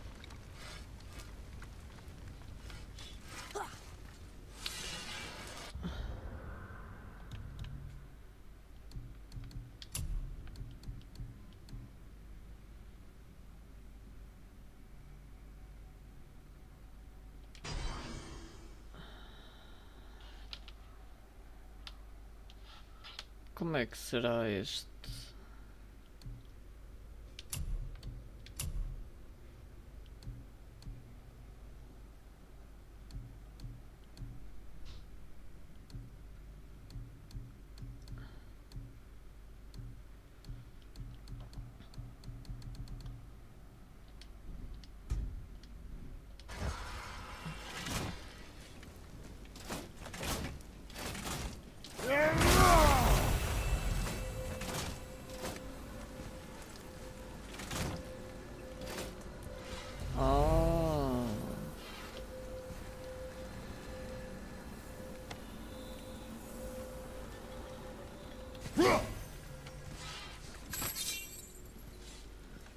Ou seja, basicamente é o mesmo shield, só que diferente.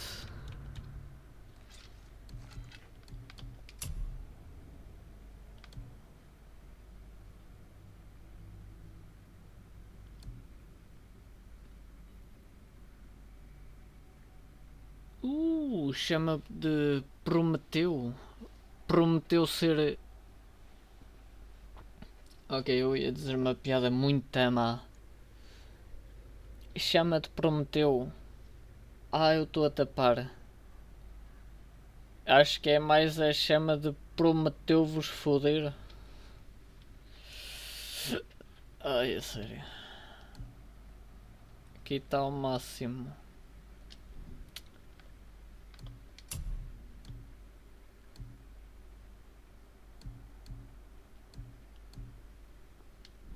Ok, eu poderia meter a de nível 5 as merdas. Eu sinto que é de bandada de jabalis, não... Para atordoar bué inimigos é bom.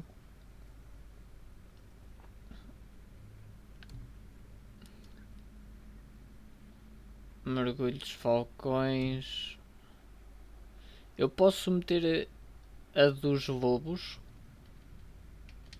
Yeah, e assim melhor.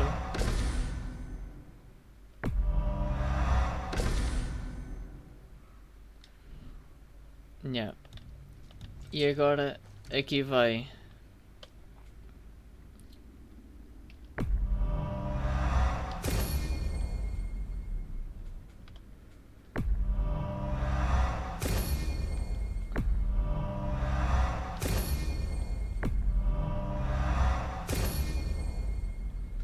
O combate especializado do Atreus está melhorado, agora vamos ao combate mágico.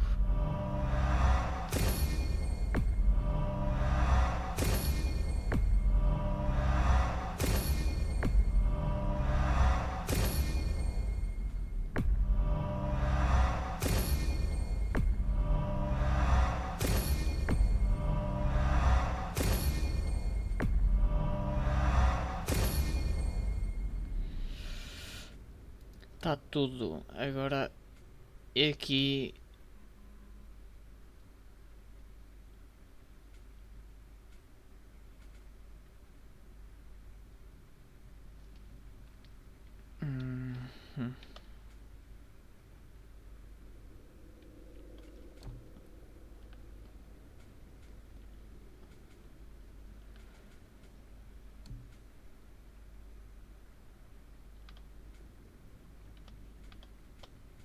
aqui é que não consigo melhorar na armadura.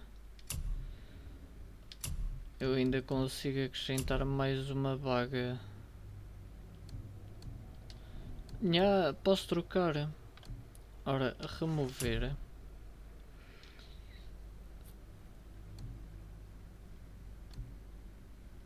Ora, por que não? Eu preciso de melhorar. Vitalidade 10, poder rúnico 10, vitalidade 11, rúnico vitalidade 8, defesa 7, tempo de espera 3, alma de Andvari 846, força vitalidade.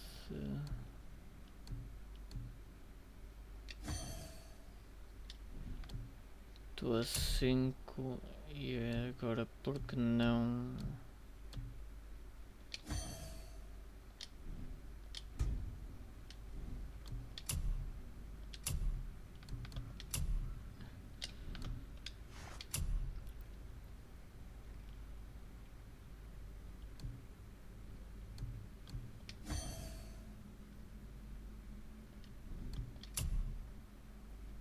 Sorte. Tempo de espera, rúnico, vitalidade,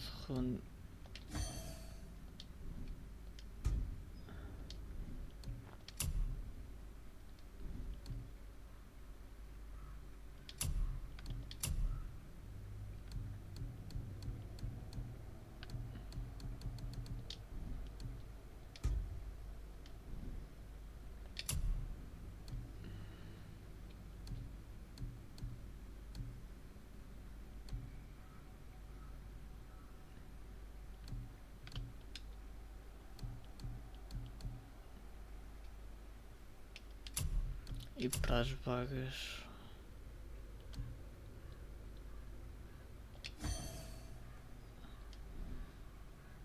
Tendo a olhar ali para o canto que vocês não estão a ver por conta da minha câmera, eu estou quase a 6.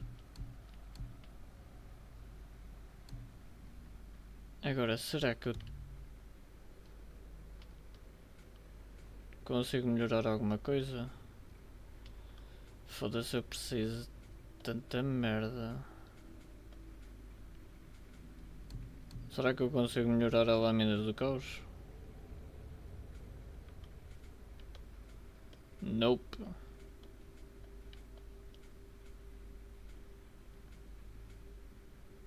Não consigo este.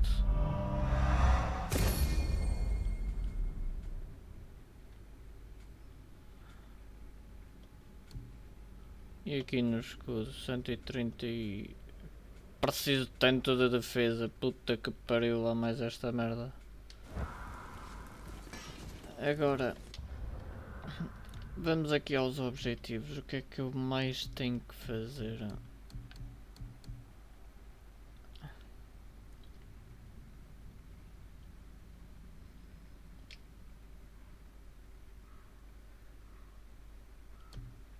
Usar a mesa. Imaginem, eu tenho aqui um objetivo para derrotar a Valkyria.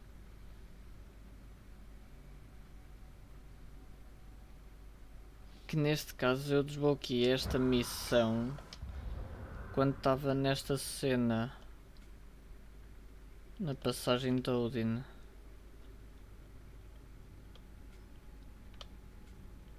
Porque está ali uma Valkyria em baixo que o seu nome é Gunnar.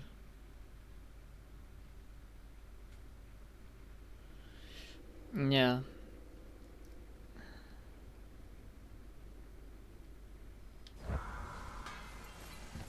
Já sei o que é que eu vou fazer.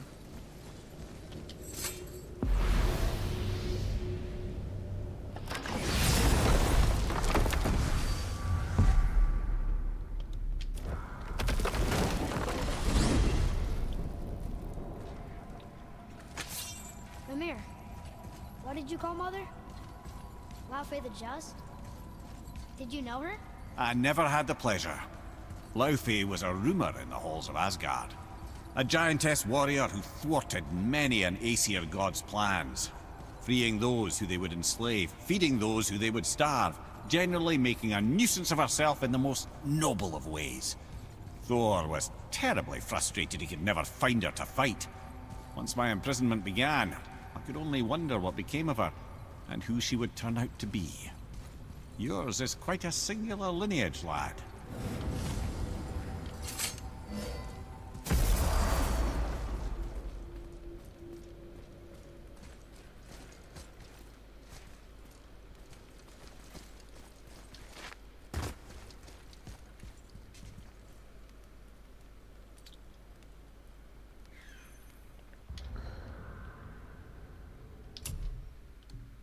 Vamos gravar.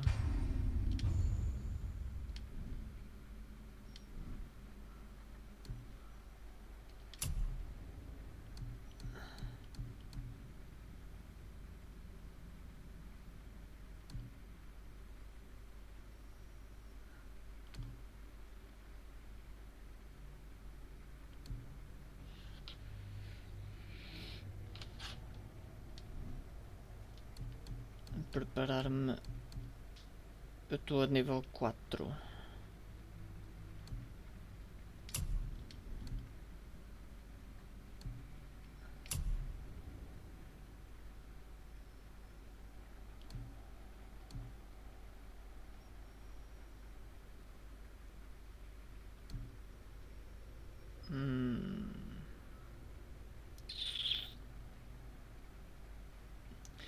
É porque a investida de Spartan que eu tenho pode estar a nível 3, ou seja, está ao máximo, porém eu tenho um tempo de espera de 47 segundos. A investida de Artemis a nível 1, tudo bem que eu preciso de melhorar, né? Tenho 24 segundos de espera, ou seja, é muito pouco tempo.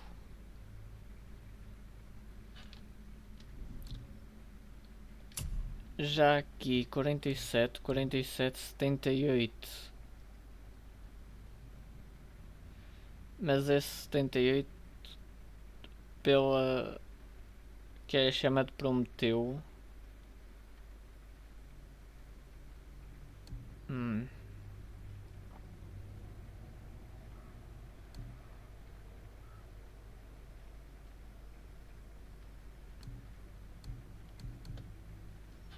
Não sei.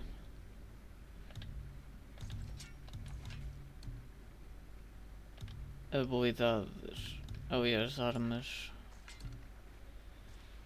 Invoca um lobo que ataca 3 vezes. Está ao máximo. Mas é isso.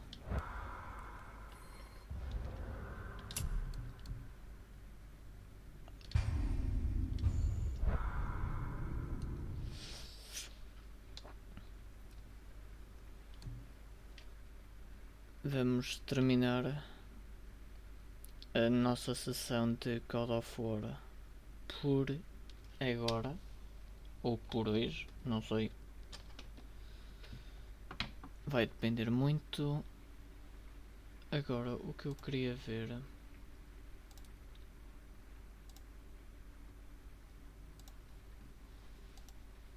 era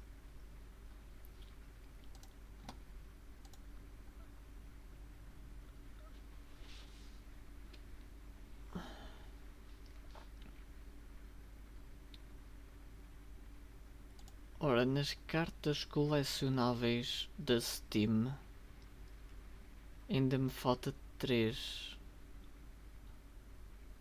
sendo Boy, Brothers e A Witch of the Woods, que são as 3 primeiras, porque de resto eu já tenho. Conquistas, hoje fizemos acho que uma ou 2, não me recordo, acho que foram 2. Yeah. Fizemos concluir todos os favores de Brooke e Sindri e fabricar um fato para o Atreus, ou seja, 2 conquistas.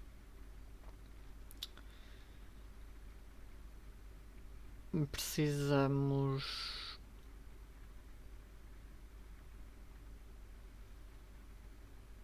de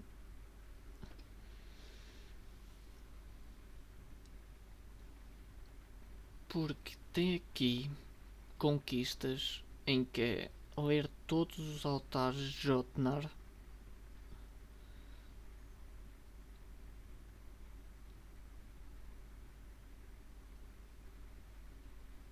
recolher todos os artefactos, matar os corvos de Odin.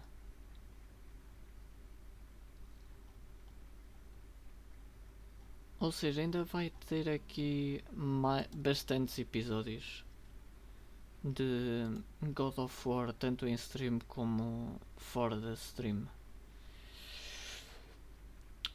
Bem,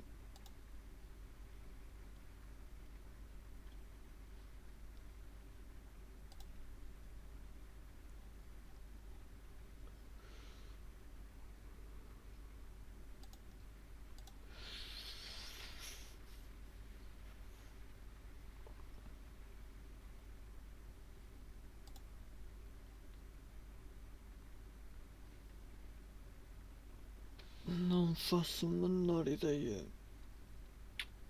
O que é que eu posso fazer agora? Ora, hoje é sábado, certo? Yeah. Hoje é sábado. Eu acho que vou terminar a stream, I guess, para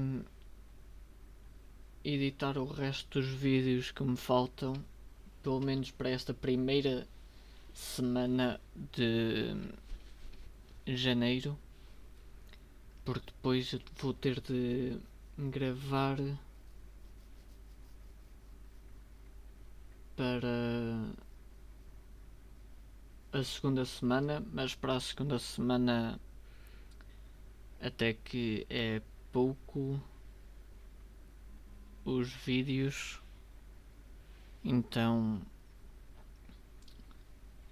ver quem é que está aqui em stream.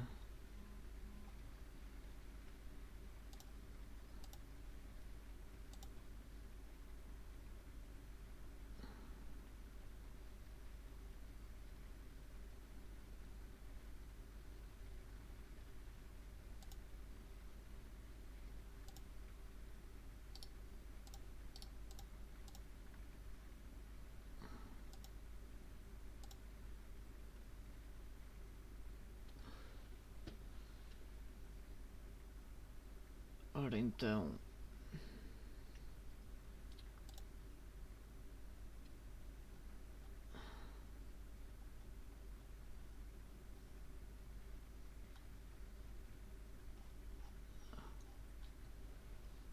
o que eu vou fazer agora vai ser um bocado estranho, porque tanto que posso acabar a stream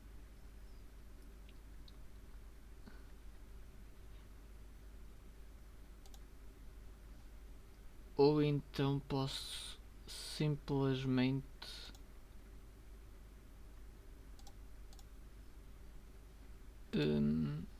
pensar no que é que eu posso jogar a seguir.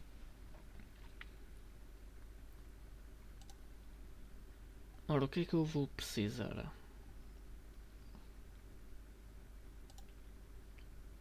Só se for de reacts.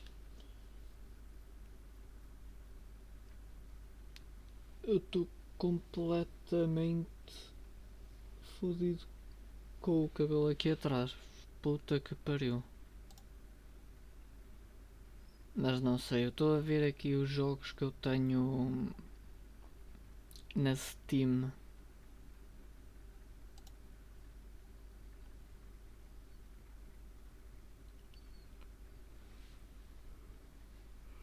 Eu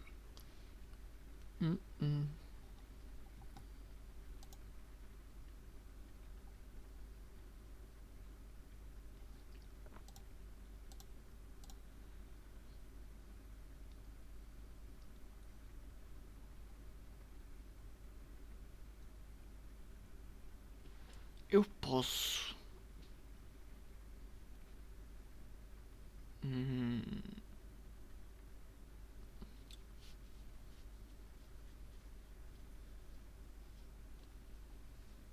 Ver aqui algum jogo.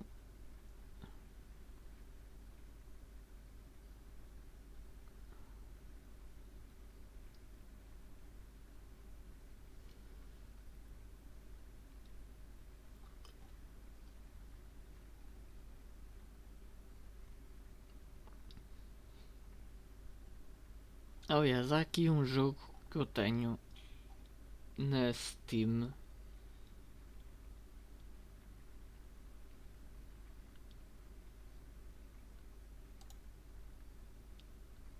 em que eu não sei se eu posso jogar em stream.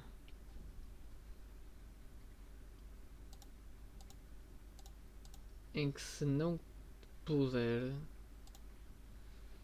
vai ter que ser um jogo off stream. Basicamente.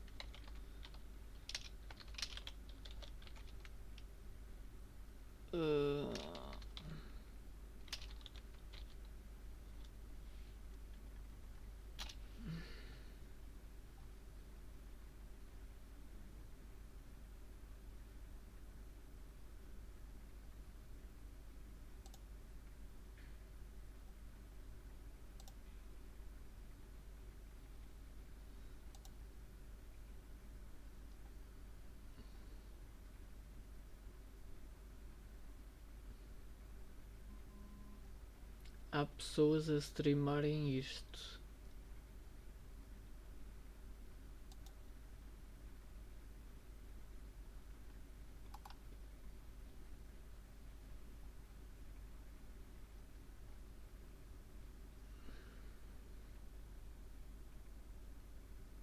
Mas eu prefiro não arriscar streamar isto.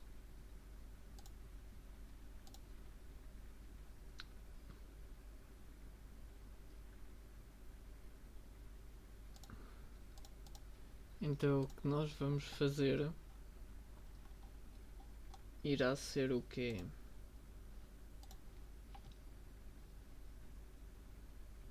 Irá ser mesmo terminar a stream. Estava aqui a tentar ver se prolongava ou algo do género, mas acho mesmo melhor terminar a stream. Foi bom, uma stream de 5 horas. Poderia ter feito mais, mas também não sei o que é que eu poderia fazer. Então, malta, vemo-nos muito possivelmente amanhã para mais reacts. E de certo não vai ser God of War, mas pode ser algum jogo de terror. Ok? Então